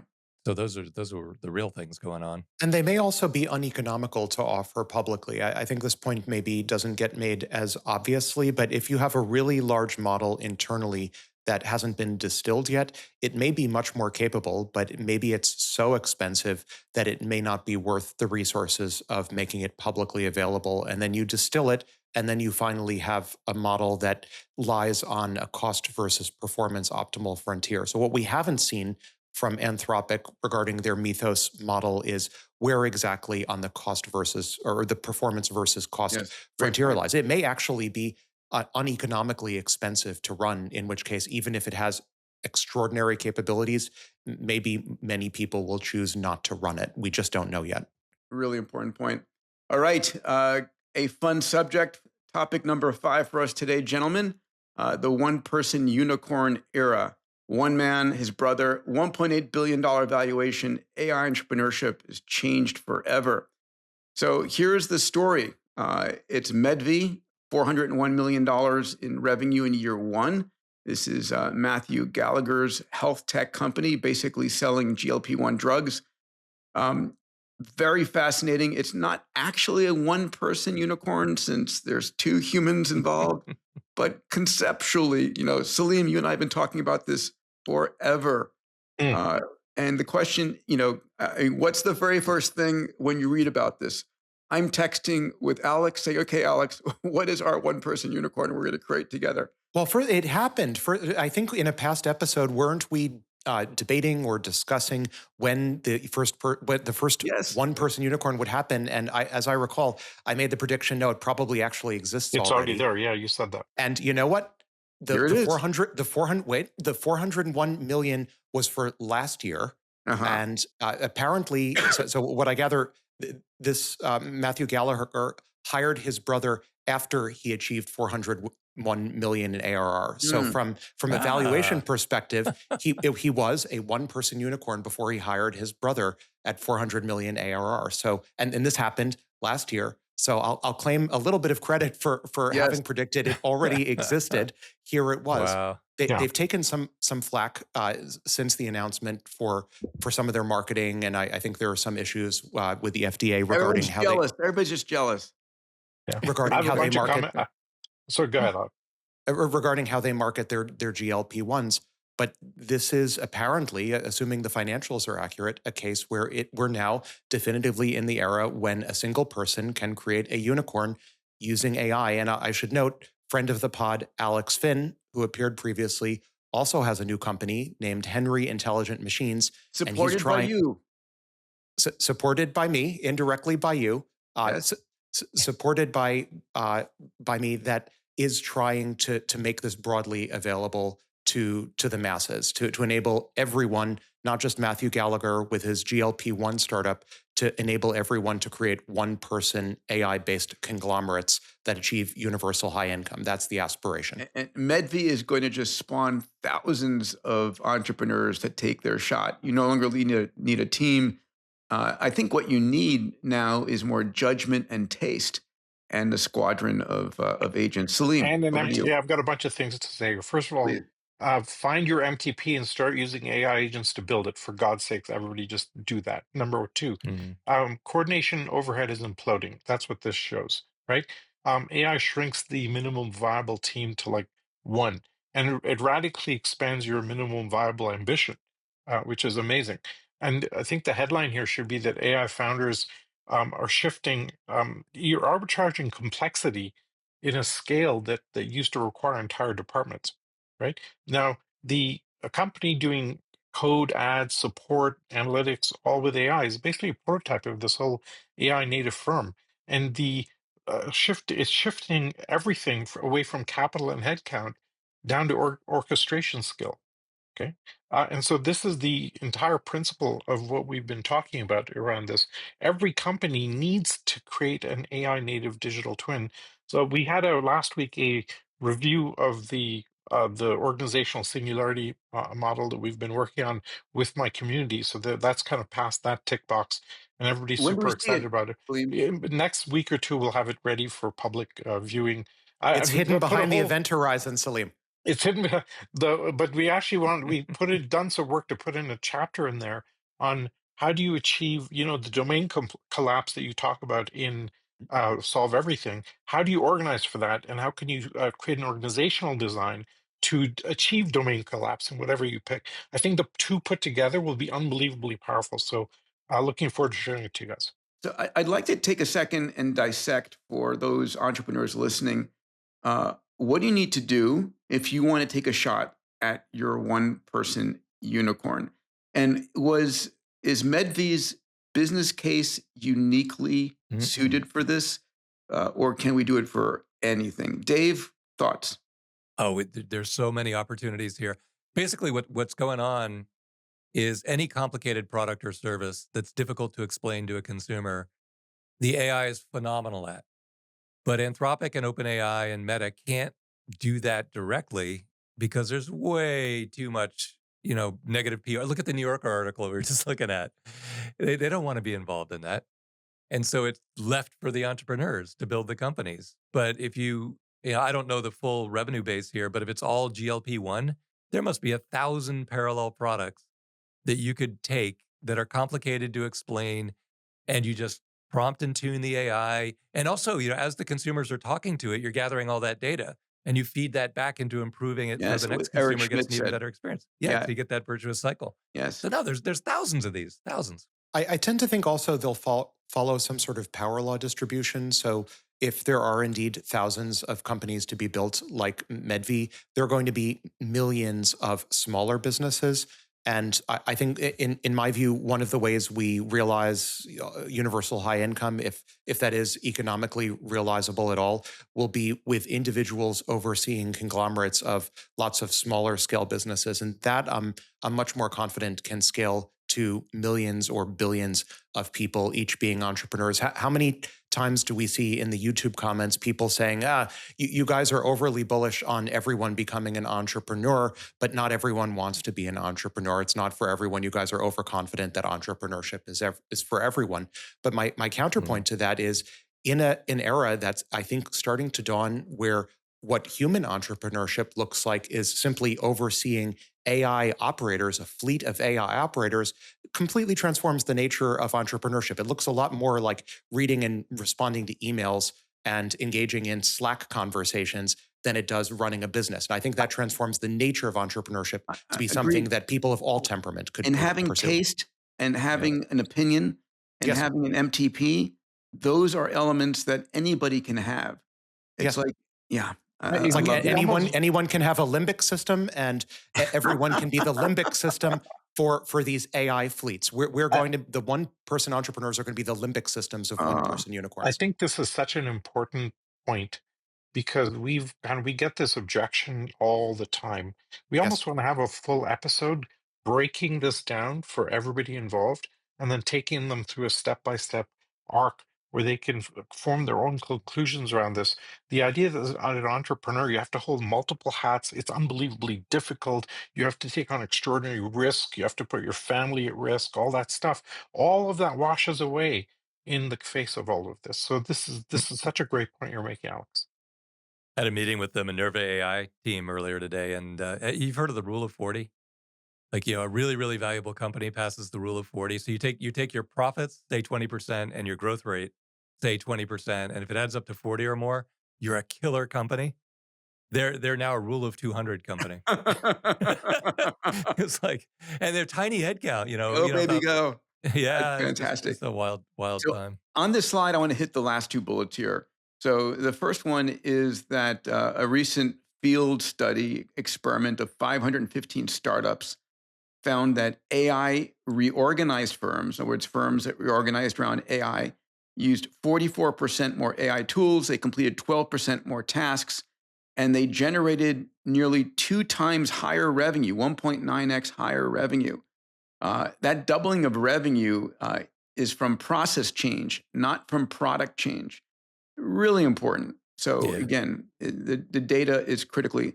The other bullet on this chart, Dave, you and I talk about this for Link Ventures, and what we're seeing out of the MIT and Harvard ecosystem is that the average AI unicorn founder has dropped from 40 years old to 29 years old since 2020. So over the last 16 years, we've seen it, go down from 40 down to 29. Any comments, Dave? Yeah, the Wall Street Journal did a great article on us over the weekend edition. Look it up, but they really focused on Vocara here, just because they're so. They actually just wanted to cover everybody, but that particular team is just so cool. They they couldn't resist. So tons of great pictures and the whole storyline. But if you want to see how it's actually done and get the inside scoop, just read the article in the journal, because that age 29 Can we average is. Let's drop that article in the show notes if we could. Yeah, that average age of 29 is actually overstated. It's even younger than that if you look at the median, because there's a couple old guys that blend into the average. But when you look at it, there's no barrier. You just have to be fearless, and the young people tend to be more fearless. And also, there's no skill set barrier. If you tried to start that company we were just talking about previously, you'd need the engineers to build the websites. You'd need the seed capital to hire the engineers. It would take you like 6 months to get it to market. Now you just vibe it up. Great You don't point. need the capital. Just Salim, go. we make this point, and I make this point when we're talking to large companies. We say, listen, these entrepreneurs out there aren't smarter than you. They're just more fearless. They're willing to take more shots on goal on crazy ideas and fail over and over and over again until they hit something. And everybody else is trying to, make sure they don't go backwards or lose anything or get embarrassed. Yeah. Just to bridge a couple of concepts here, you guys talk about domain collapse. We've had domain collapse now in entrepreneurship. Right? You have What a does that mean? purpose, and you have a purpose, and you're motivated. You can go do anything you want now. There's almost nothing that blocks you You- from getting into Accept your it. I'll own tell you what limitations. else too. Accept your Don't own, Salim, this you self-limit. People self-limit way too much. They do, and they procrastinate, which is the worst thing you can do right now. Like if you're at a program at some investment bank or whatever, or a training, like get the hell out like now, because this is such a golden moment, and it'll last a while, but not forever. Then we're Yeah. gonna have ASI very soon, and there may be other things that happen, but it's very hard to predict. But this is so reliable right now; it'll change your life. You just can't lose a day. You got to go. Yeah. I do think there's a limited window. Yeah, Okay. I love to talk with you about beyond the window, but for an entrepreneur, don't even think beyond the window. It's just like focus on what works here and now. Because Alex is right; it's a limited window, and so and it's all boats rising with a tide. You don't have to kill somebody else. You just need to Oh get my in there and God. fill a void. So important, right? Yes, it's all, it's a rising tide for everybody. Yeah. Welcome to the health section of Moonshots, brought to you by Fountain Life. My mission is to help you use the latest technologies, including AI, to not just do your work at home, teach your kids, but to help you live a long and healthy life. I'm here today with an extraordinary physician, the Chief Medical Officer of Fountain Life, Dr. Dawn Musalem. Dawn, let's talk about cancer. I know from the member database that we have at Fountain, our members who come in who think they're healthy, it turns out 3.3% of them have a cancer in their body they don't know about. That's right. The majority of cancers that we screen for, those aren't the ones that are necessarily taking the lives when found at a late stage. We know that when cancer is found early, the chances for cure are much higher. We know it's much easier to treat a cancer when found early versus when found late. What we're finding in our members is over 3.3% were found to have these cancers that were otherwise wouldn't have been found or detected. Yeah, it's interesting. People, you don't feel the cancer until stage 3 or stage 4. And if you don't know what's going on inside your body, it's like driving your car with your eyes closed. And you can know. And so when members come through Fountain, how do they detect cancers? So we're doing full body MRI, and we also do early cancer detection screening. This is very, very important, and these are not typical tools used in the conventional care setting when it comes to prevention. This is a hard thing because currently these are not studies that insurance would yet be covering, but the goal is to collect these numbers, do the research, and work hard to democratize wellness. Yeah. So at the end of the day, you can know what's going on inside your body. It's your obligation to know. So check out Fountain Life. You can go to fountainlife.com/Peter to get access to the latest technology to help you detect cancer at the very beginning, at stage 1, when it is curable, before it gets to stage 3 or stage 4 and you're a world of hurt. All right, let's jump into our sixth topic, the $300 billion data center crunch. So first and foremost, Dave, we called this one, buddy. Well, we gotta dig up a quote or two from the Liputan podcast, and 'cause- Elon coming together. Now, when we were pitching this twice to Elon, it was like, you should buy Intel. Well, okay, he's partnering. Still maybe might buy it. So Intel says its ability to design, fabricate, and package chips makes terafab actually work. The first pilot phase for terafab is $25 billion. That can mean revenue for Intel of $4 billion a year. Stock has been up now, I think 40% since this has been announced. Intel is contributing their 18A process node. It's a 1.8 nanometer class technology that is being built in Arizona and Oregon. Reminding everybody, terafab is 1 terawatt per year of AI compute, 50 times the current global output of 20 gigawatts. Pretty amazing, surpassing all the fabs on Earth. Yes. This is the most exciting thing in the world to me. And I'm kind of a chip geek. And I was actually one of the first people, I was the first at MIT to build a neural network AI chip way, way back in the early days. And I just freaking love this. But you can see this coming a mile away. There's no other way to get it done. And this is like the first pitch of the first inning of this battle. So it's going to be really, really fun to watch it evolve. It's exciting. And Liputan, when I met with him last, where was it? In someplace in the U.S. and Saudi. He did say he'd come on the pod. I'll have to reach out to him again and bring him on for sure. God. It's so exciting to see these companies coming together. And this is the way Elon can jumpstart terafab. And Alex, you made the brilliant point. This is one of the most important things politically and for world peace we can see. This could help avert World War III. Yeah. With 8 nanometer node process and Elon's vertical integration with Intel, that this could help avert or otherwise interfere with a Chinese invasion of Taiwan and disruption of the TSMC supply chain and a global depression that would be perhaps caused by any such invasion and a world war. There are tremendous geopolitical implications of this. Amazing. Well, that's all inning one too. Inning two is super exciting because Elon is already thinking about next generation computing substrates, photonic and Oh my then God. subatomic and beyond. You can't work with TSMC on that. They're like a body shop beyond body shops, just like a pure monopolistic optimize. They're not an innovator at all. I'm really going to piss somebody off. Maybe I shouldn't say that. But Intel is a long history of innovation. It's a great partner to work with. And Liputan's an on this. amazing CEO. If you look at his track record of what he's done for the other companies he's come in to run, massive turnarounds and success stories. Amazing background.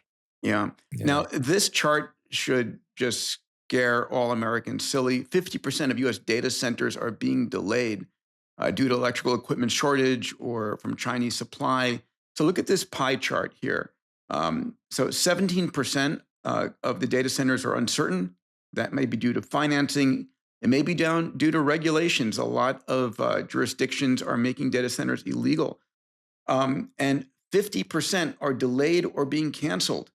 And that leaves 33% of the projected data centers actually being built. This is existential for AI. And this, as you said brilliantly, Alex, is driving data centers into orbit where we don't have to ask anyone's permission. To the moon, Alice, to the moon, or maybe to the moon Anthropic, not quite clear. I'll give you my spin on this. Please. Well, so the data center business is in full boom, and all the business school guys come rushing in like they always do. Yes. And they go out and raise a ton of capital and tell everyone, oh, I'm going to build a data center in Wyoming. Oh, I'm going to build a data center wherever. You can't get the chips. Did you think maybe you needed some chips for your data center? I think that's what's actually going on here, because every chip that's coming out is getting used instantaneously. There is not an idle memory or processing chip anywhere in the country. So by definition, they overbuilt racks and they just didn't plan ahead for the chips. And also Jensen is locking up all the supply. Mhm. I don't know if they necessarily anticipated how connected he is, but you thought, oh, I'll just go to a website and buy a bunch of stuff. It's not there anymore, guys. Sorry. Which is why So- Elon's vertically integrating, as he's always done. For sure. Amazing. Well, he's going to try and 100x the production, like, Yeah. I mean, it's like, it's not just, own your own future. It's 100x your future. So I pulled this next chart up because I found it fascinating. I've always believed in my heart of hearts that Google is the dominant force and it will win in the long run. So here it is. Google dominates AI chips and chip monopoly, owns the majority of specialized AI chips globally, TPUs and H100s. And it's an incredible story, and you mentioned this, Dave, on stage with Eric Schmidt, that Google's chip ownership reflects extraordinary foresight. Oh right? my God, They yeah. started building TPUs in 2016 before anyone was thinking about this stuff. Yeah. Somebody has to write that story, because Eric said, you know what? Larry Page gets all the credit. He saw it coming way before anyone else. I'd love to interview all those guys and actually write that story. I But was it is so close to Larry. I far wish, ahead. Larry's gone underground. I would love to reconnect with him. Got all my, Sergey is there and in the thick of it. Mhm. Larry had voice box issues and I think got out of the public eye. But Well, yeah, brilliant individual. let's go talk Absolutely to him. brilliant. Well, Sergey's in the office. I'll be in California next week. Maybe I can track him down and get through him to Larry, or maybe he'll text you after he hears this on the pod. So here's a question, if Google owns the majority of specialized AI chips globally, right, TPUs and H100s, when are they going to run into monopoly concerns? Because they had, Sundar has to be, playing 4-dimensional chess around this. Yeah. Yeah, they It's have to start thinking about the next election about a year before the election, because right now they have no problem because of the administration, and it's all about beat China at all costs. I mean, look But at that this. Look changes. at this chart. This teal color up top is Google. China, it's I love it when you're comparing companies with countries, right? So it's like Yeah. SpaceX and Russian launches, SpaceX and Chinese launches, and here's Yeah. Google and China, and then Microsoft Mhm. is next, and then we see Amazon, and let's see, it's Oracle, XAI, and other. Um, Yeah. but Google's just dominating.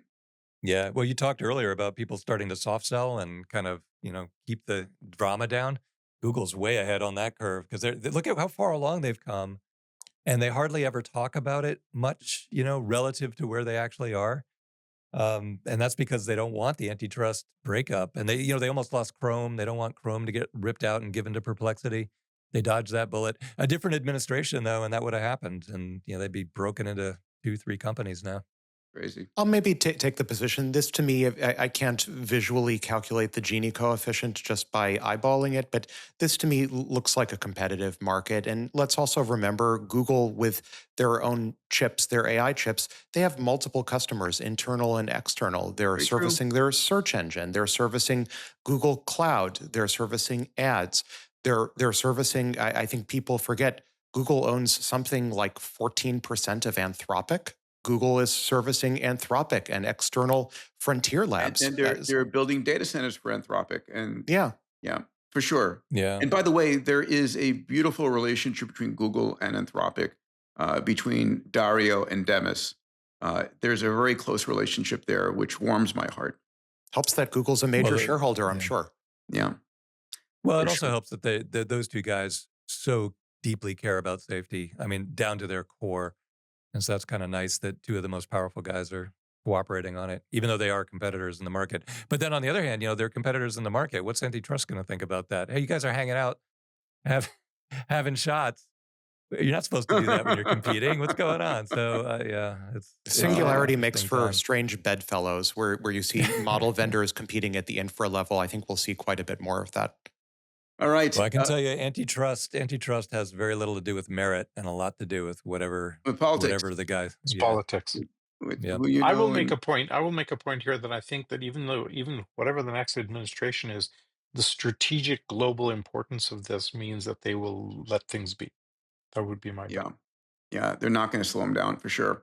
Yeah. All right, let's go to our seventh segment here, our final segment before we get to our AMA, which is proof of abundance. The world is getting better. So everybody, there's so much negative stories out there around AI. We say here on the Moonshot Pod that this is the most exciting time ever to be alive, a time where we can make our dreams come true. And we want to demonstrate this coming age of not just abundance, but extraordinary abundance, sustainable and super abundance. And so every week, we're going to try and identify some of the articles out there, some of the breakthroughs out there that are driving this, just to give you conversational capital and to take you out of scarcity into an abundance mindset. So a few different things here. This past week, renewables hit 49.4% of global electricity capacity. It's extraordinary. We're seeing renewables just really skyrocket. Solar drove 75% of these new additions, 5.15 terawatts of renewables. This one just warms my heart, as a lithium battery might. Lithium battery prices are down 99%, down to less than $100 versus $10,000 in 1991. So, guys, remember the conversations around electric cars? Can we have enough batteries? Is it going to be too expensive? Well, we've seen the markets really drive the price down. And we don't have a lithium shortage on planet Earth. We have plenty of lithium. In fact, new battery chemistries are coming. This is a very tangible one. The price of lab-grown diamonds has fallen below $1,000. So the average price of a 2-carat lab-grown diamond has fallen 80% since 2020. So it's $1,000 versus a natural diamond, 2-carat diamond, at $22,000 to $28,000. Pretty extraordinary. And guess what? Your lab-grown diamond is perfect and no child labor. So really important. It's so funny in all the James Bond movies, the evil guy carries around a tube of diamonds to pay for the whatever. Now it's just Bitcoin. Yeah, well, in science fiction movies, and like The Man Who Sold the Moon, diamonds are, are basically like pebbles on the lunar surface. I mean, it's just carbon. It's dense carbon. So much for De Beers, which, as I understand it, as a result of lab-grown diamonds, is in severe financial straits at this point. Thank goodness. Yeah. I mean, the De Beers, public relations campaign, one of the most successful in human history. Yeah. Mm-hmm. What is it? 3 months of salary, young man, you should spend on your diamond. Crazy. So what do you think people should give to their fiance now? Bitcoin. Obviously not. Or How do you wear that though? I mean, on a chain, like a that's not even safe, Aura actually. rings, obviously. Aura rings, yes, Yeah. for sure. Like a designer expensive Aura ring. That's have a what people couple- are doing. I have a couple of thoughts around this slide. Yes, please. The importance of this is shows that abundance is a pattern across multiple domains. This is not a slogan, right? And the big challenge we're going to have is how does society design institutions that distribute this abundance in a reasonable way? That's going to be the challenge that we're going to have to deal with. But I love these stories are so awesome across the board. Yeah, AI created 640,000 new jobs in the U.S. in 2023 to 2025. In our next WTF episode, we're going to talk about the economy, and we're going to talk about the conversation going on right now. Like Mark Andreessen is like, no, loss of jobs is a myth. We're going to create more jobs. The economy is going to skyrocket. We'll have that conversation and that debate. Salim, you identified this fifth article, which I loved. So 4 robots install 100 megawatts of solar at 1 panel per minute. So let's take a look at this image here. Here's Maximo. This is a robot that is basically deploying 100 megawatts of solar in the California desert. So if I had more time, I would have done the quick calculation of how many Maximos do we need to catch up with China. Yeah. I mean, this is where abundance becomes very, very tangible, right? Yes. And once you get robots, energy, AI all reinforcing one another Innermost loop. in your inner loop, Innermost loop. boom, Yes. abundance stops being theoretical, and it's so visible right now. So this now comes down to the distribution problem. We've had food abundance for decades now. It's been a distribution problem. Yes. Energy is getting to that same thing. It's just awesome to watch this. There's also a whole bunch of secondary stories that are happening around the rise of explosion of solar across Africa. Pakistan is now generating most of its energy via solar. This is absolutely going to take over now. 100%, buddy. It's a beautiful time. All right, let's go to our AMA questions for our mates. Gentlemen, we have 4 on the board. Salim, do you want to choose the first AMA? I'm going to leave the Singularity one because I think somebody else is going to pick that, but I'll take the second one. Question number 1. As AI drives marginal cost towards zero, what prevents abundance capture? Where corporations just pocket the savings as profit while keeping prices high. This is from viewer at Book Quotes Remix. Okay. Nothing will prevent it automatically. Technology creates abundance, but the institutions are the ones that decide who captures it. If markets stay concentrated, then abundance will pool at the top. If you open up interfaces, increase transparency, decentralize, lower barriers to entrepreneurship, all those gains spread. So governance design now matters as much as technological progress, which is where we've been focusing a lot of time and effort into this over the last few weeks and months. Okay. Alex, I'd love you take your take on number 2. Yeah, I have to take number 2. Yeah, you So have to take number 2. it was designed for me. So question number 2 is, are we in the singularity or not? You keep saying we are, but Eric Schmidt said at the Abundance Summit that we're not. What's your take? And this is from Brand Karma. Yes, we're in the singularity. Why are we in the singularity? Well, let's put aside the sort of superficial response that you say potato, I say potato, you call it intelligence explosion, I call it a discontinuity. There's some subjectivity to the definition of singularity. It's the term has been used and misused over the years by, again, coined originally by Werner Vinge and then popularized by Ray Kurzweil, friend of the pod, and then even more popularized by Peter and maybe used or abused various times by myself. Different people have used the term to mean different things. Ray used it in his original definition as more of a mathematical singularity, an event horizon beyond which we couldn't see what would happen next due to the intelligence explosion. Cite to IJ Good.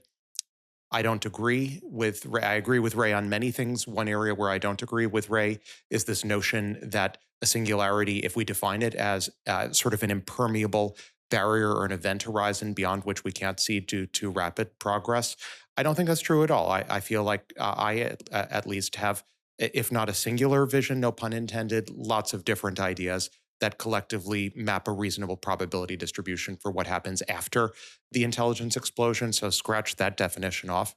Then we get to the notion of a singularity as being a step function, a discontinuity in terms of progress. I don't think that definition holds water either. I think based on preponderance of evidence, every time people keep expecting a discontinuity, it ends up actually being smooth if you look closely at it. And I think if you say, look at this intelligence explosion that we're in the middle of, starting perhaps with summer of 2000, with the first GPT class models that arguably represented general class reasoners, large language models are few-shot reasoners, I can draw a smooth line between the availability of GPT 1, 2, and 3 to where we are today as just a sequence of smooth sigmoids that were available internally as incremental innovations. But if you stack them cumulatively, and if you go to sleep for a few years, you look away and you look back, it looks like a discontinuity. It's not a discontinuity. Don't go to sleep. Don't sleep through the singularity, because if you do, it'll look like a discontinuity and you'll actually think it was a mathematical singularity when it wasn't. So that leaves us with my operational definition of the singularity, which is, I have a few different definitions. One is every sci-fi trope everywhere all at once, which I think we're living through. Another is singularity as a set of instrumentally convergent inventions and discoveries that were all technologically predestined to happen all at once. I think we're living through that as well. I'll pause the monologue and just say, I think every other reasonable definition of singularity doesn't hold water, because every time you try to make the singularity a point in time, it breaks, and progress just doesn't work that way. Therefore, we're in the singularity. Amazing. Well, Dave, so Dave, you want to take number 3?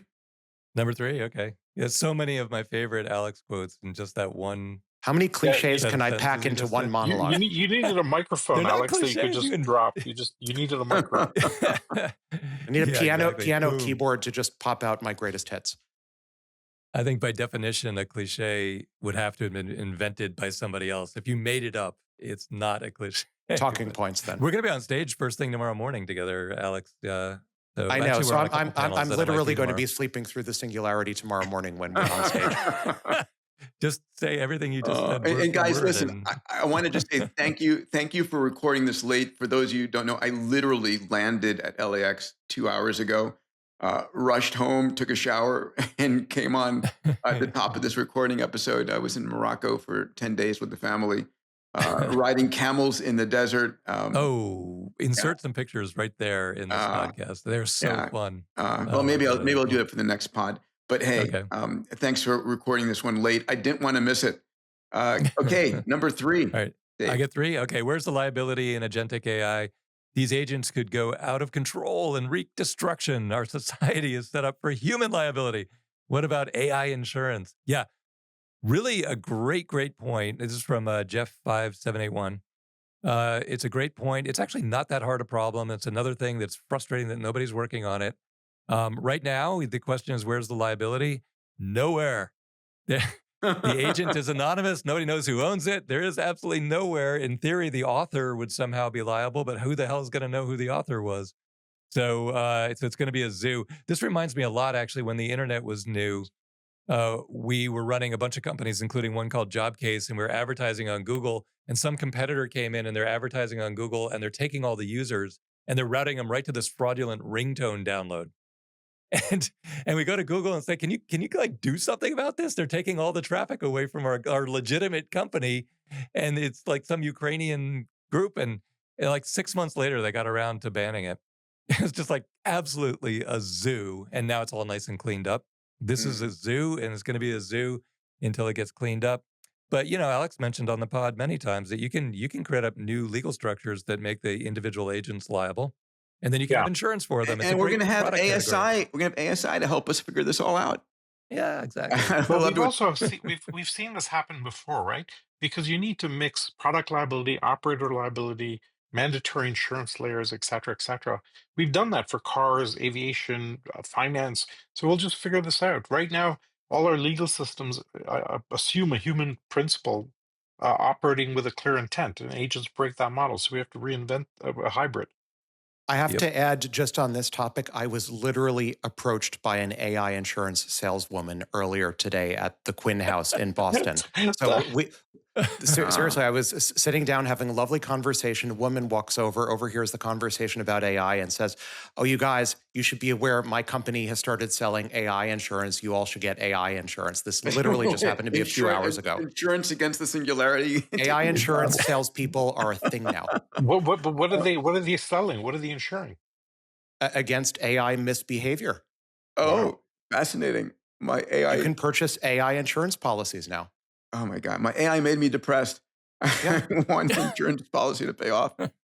Oh my God. Okay. By the way, I think reinventing the insurance industry is a massive opportunity for entrepreneurs out there. Such a big one. I'm so ready to disrupt the industry. It is so pathetically, hundreds of years old. All right, number 4. This is from Zizos Katsiapis, I think a fellow Greek. Number 656. Once work becomes optional, would there be any reason to live in a big city? Will real estate in major cities collapse? There is no reason to live in a big city right now. You can, plenty of jobs require nothing other than, Starlink and a laptop. So you can telecommute. We're going to be seeing autonomous vehicles and flying cars basically change the landscape of where you live and where you work. Yeah, well, they're coming 2028, baby. And then we saw, Elon posted about this, where we're going to have basically caravans. I think I just came back from the Sahara Desert where there were caravans.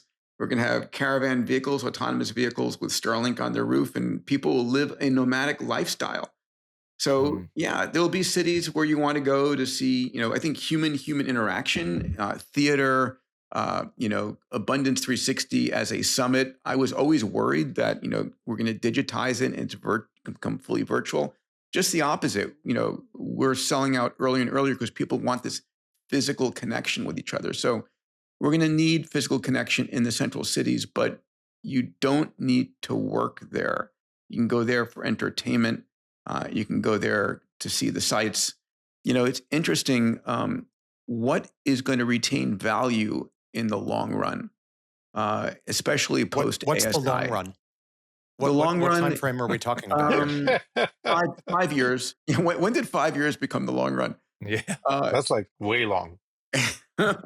I think Disney World is going to retain value. Large physical events are going to retain value as ASI. I mean, which real estate is going to retain value 5 years from now? Not only just real estate, but organizational structures that aren't digitized and fully replicated. And we'll, I think minerals and mining are going to have huge increases in value. Yep, for sure.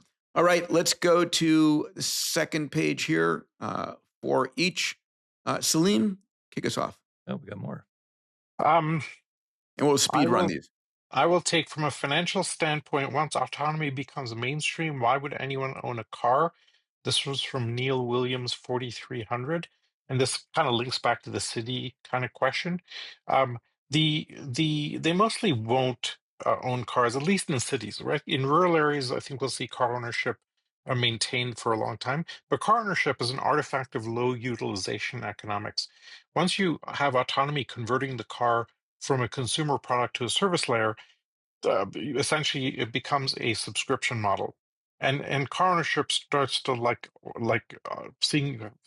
owning your own elevator or something dumb like that. We've seen this precedent, by the way. If you go back to the music industry, you used to have 7 or 8 music studios selling you cassettes, DVDs, selling you the physical scarcity, right? Then we digitized music, and automated it and streamed it. And now you have iTunes and Spotify selling you abundance on a subscription model.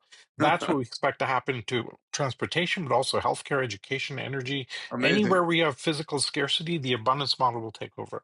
All right, Alex.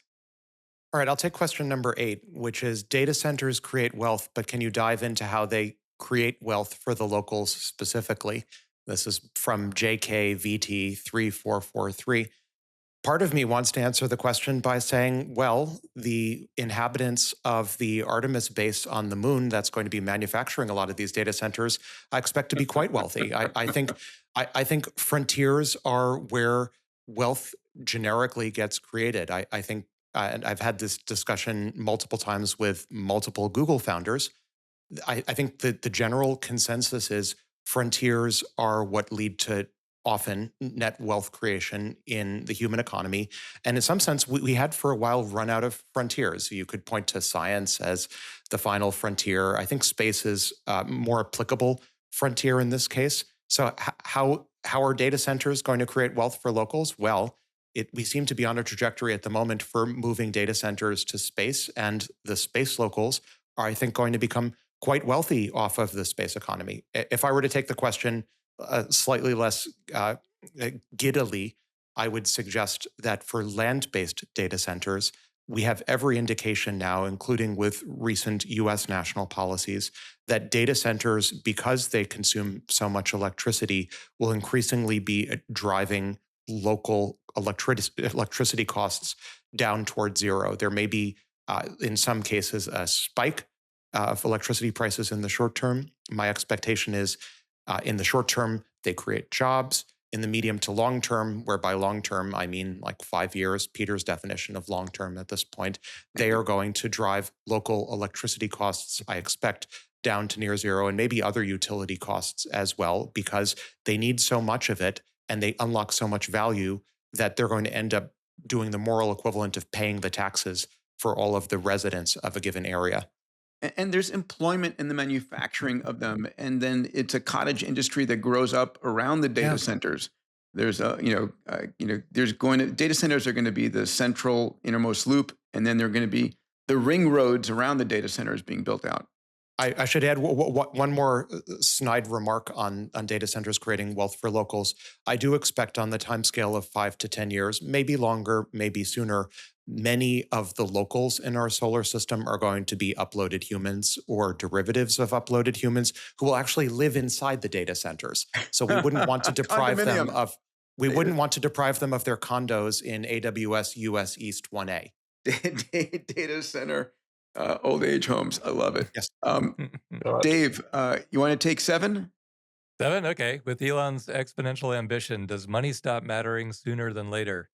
And will his ambitions drain supply lines in materials and talent, even with working robots? So, and this is from NoNow6361. Couple ways I could interpret the question. So I'll take my best shot at does money matter to Elon? Not at all. He's way beyond that. He cares now about the future of the world and being an interplanetary species, and that's his total focus. And, it takes money to get there. He doesn't want to lose all the money, but he has plenty. Will his ambitions drain supply lines in materials and talent, even with working robots? The answer there, it's a great question. I think the answer there is no, just because of the way the timelines work out. So he would exponentially expand at any rate he possibly could, but he's limited by ASML machines and a few other constraints that will keep us on Earth for 3 or 4 or 5 years. Then we'll be in space, we'll be mining in space, we'll be constructing in space, we'll be deploying all the dirty stuff in space, the nuclear reactors, fusion reactors in space, and it won't drain the Earth of key materials at anywhere near the rate that there's anything to worry about. So I think there's only 2 outcomes for the world. There's a world where a terrorist uses AI to destroy us all, and there's a world where the Earth is a shining jewel of perfection for thousands and thousands of years that hasn't been drained of critical resources, and it's just perfect forever. So those are the 2 likely outcomes. Beautiful. But I'm going to add, I think the question here is, do we enter a post-capitalist society? where money means less and less. And, Elon did say that. He said, don't save for retirement. In the last conversation I had with him during the Abundance Summit, I said, so just as you're becoming a multi-trillionaire, money means less and less. And he said, yeah, kind of. And Peter, that would be a fun debate or discussion episode. What does post-capitalism even look like? And there's a what is great Star book, Trek economics? Yeah, there's a great book called Zero Marginal Society that Jeremy Rifkin wrote, in which, at the end of the day, everything costs energy, raw materials, and information.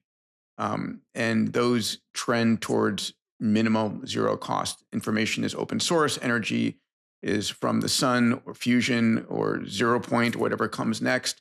And material costs, well, as robots and mining material and mining robots get better and better, the cost of that goes down as well. So we do enter a post-capitalist society. Hate to say it, but that's ultimate abundance. I'll take number 6 from M Openness Elstrom _writer. Each of you have high openness, high pattern recognition, and outrageously high optimism. Really? Do these traits complicate your ability to objectively predict AI trajectories? Here's the reality. Most people are hobbled by their cognitive biases of negativism, where we tend to actually not project exponential change, but project linear change. And we tend to project negative outcomes versus open outcomes. I think we've all trained our mindsets differently to be an exponential mindset, an abundance mindset, a moonshot mindset.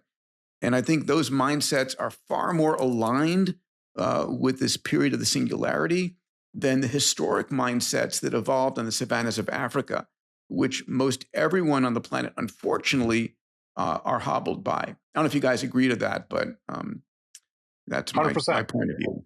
Yeah. Well, and the second part of the question is, are we excessively optimistic about AI's trajectory? And I guarantee we are not. We get the courtside seat that Elon was talking about. We get that view. And, Alex is hands-on with every detail. Salim's playing with every model as they come out. I'm telling you, everyone is the opposite of that. They're way underreacting. This is much sooner than everyone thinks. Eric Schmidt said it nicely. He said, we are underhyping AI and the impact of AI. People aren't feeling right when I was 18, I started in AI, and it was always way behind. Like it was everyone was saying 20 years from now, and then 20 years would go by and nothing had happened. This is the opposite, and that's another reason why people in academia who should know better are underreacting. But they've been through this so many times, they're kind of jaded. Sorry, Alex, I cut you off. I was just going to say 2 things. One, for a number of years, I left AI to focus on nanotech, thinking nanotech was the critical path to singularity. So I don't think I can be accused, at least over the long term, of being overly optimistic. The second point is, if you're not feeling the AGI right now, you're just not paying attention. Yeah, it feels like AGI. It feels like the singularity.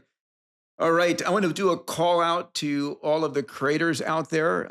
If you want to give us an outro song, or if you want to give us an intro song, please send it to media@diamandis.com. Also, if you're a creator, go check out futurevisionxprize.com. It's a competition, the largest competition for basically trailers for the movies you'd like to see created.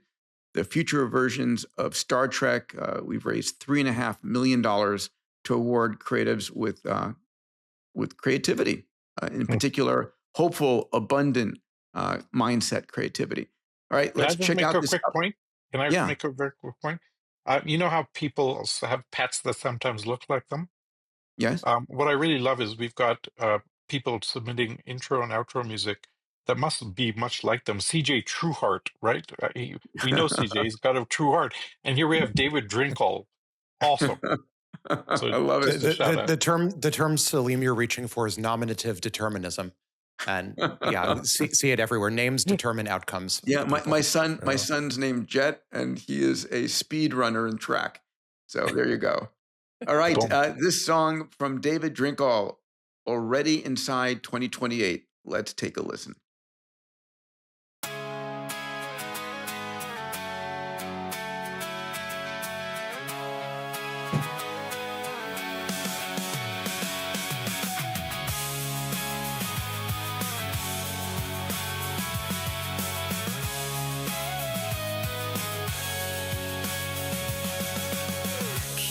Having a breakfast, plates cleared away. I stand up, start walking toward the door. You see me moving, you know my day. Autonomous Uber pulls up right before. No call, no app, no need to say, helping me along the way. Here it comes, sliding in smooth. Door opens wide, no driver, no keys. Seamless rides, tuned to my life. Takes me anywhere, feels so alive. Wonderful. To a meeting right across town. You booked the flying taxi ride. Lifts off gentle, no traffic around. Gets me there fast, right on time. No hail, no wait, no questions asked. We work together on every task. Here it comes, sliding in smooth. Door opens wide, no driver, no keys. Seamless rides, tuned to my life. Autonomous future, we're already inside. Let's ride. We're inside. Let's ride.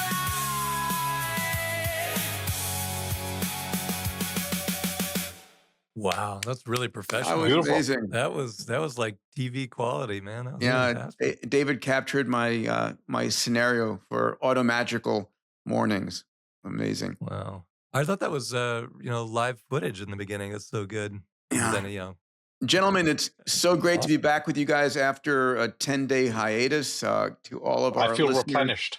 I feel replenished too. A lot more coming. Thank you for staying with us. Excited for 2020. What year are we in? 2026. Yeah, it's going to be an awesome year. We're going to have to count the seconds soon. Love you guys. Be well. And Take care, see you folks. tomorrow. Welcome back, love Peter. you too. Thanks, Peter. Great to be back.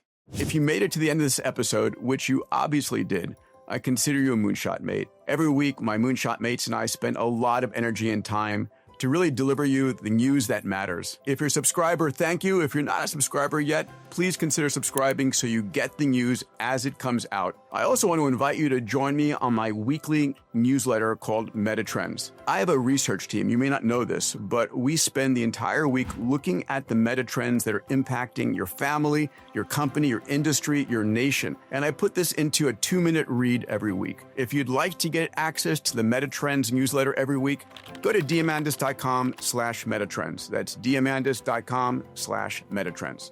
Thank you again for joining us today. It's a blast for us to put this together every week.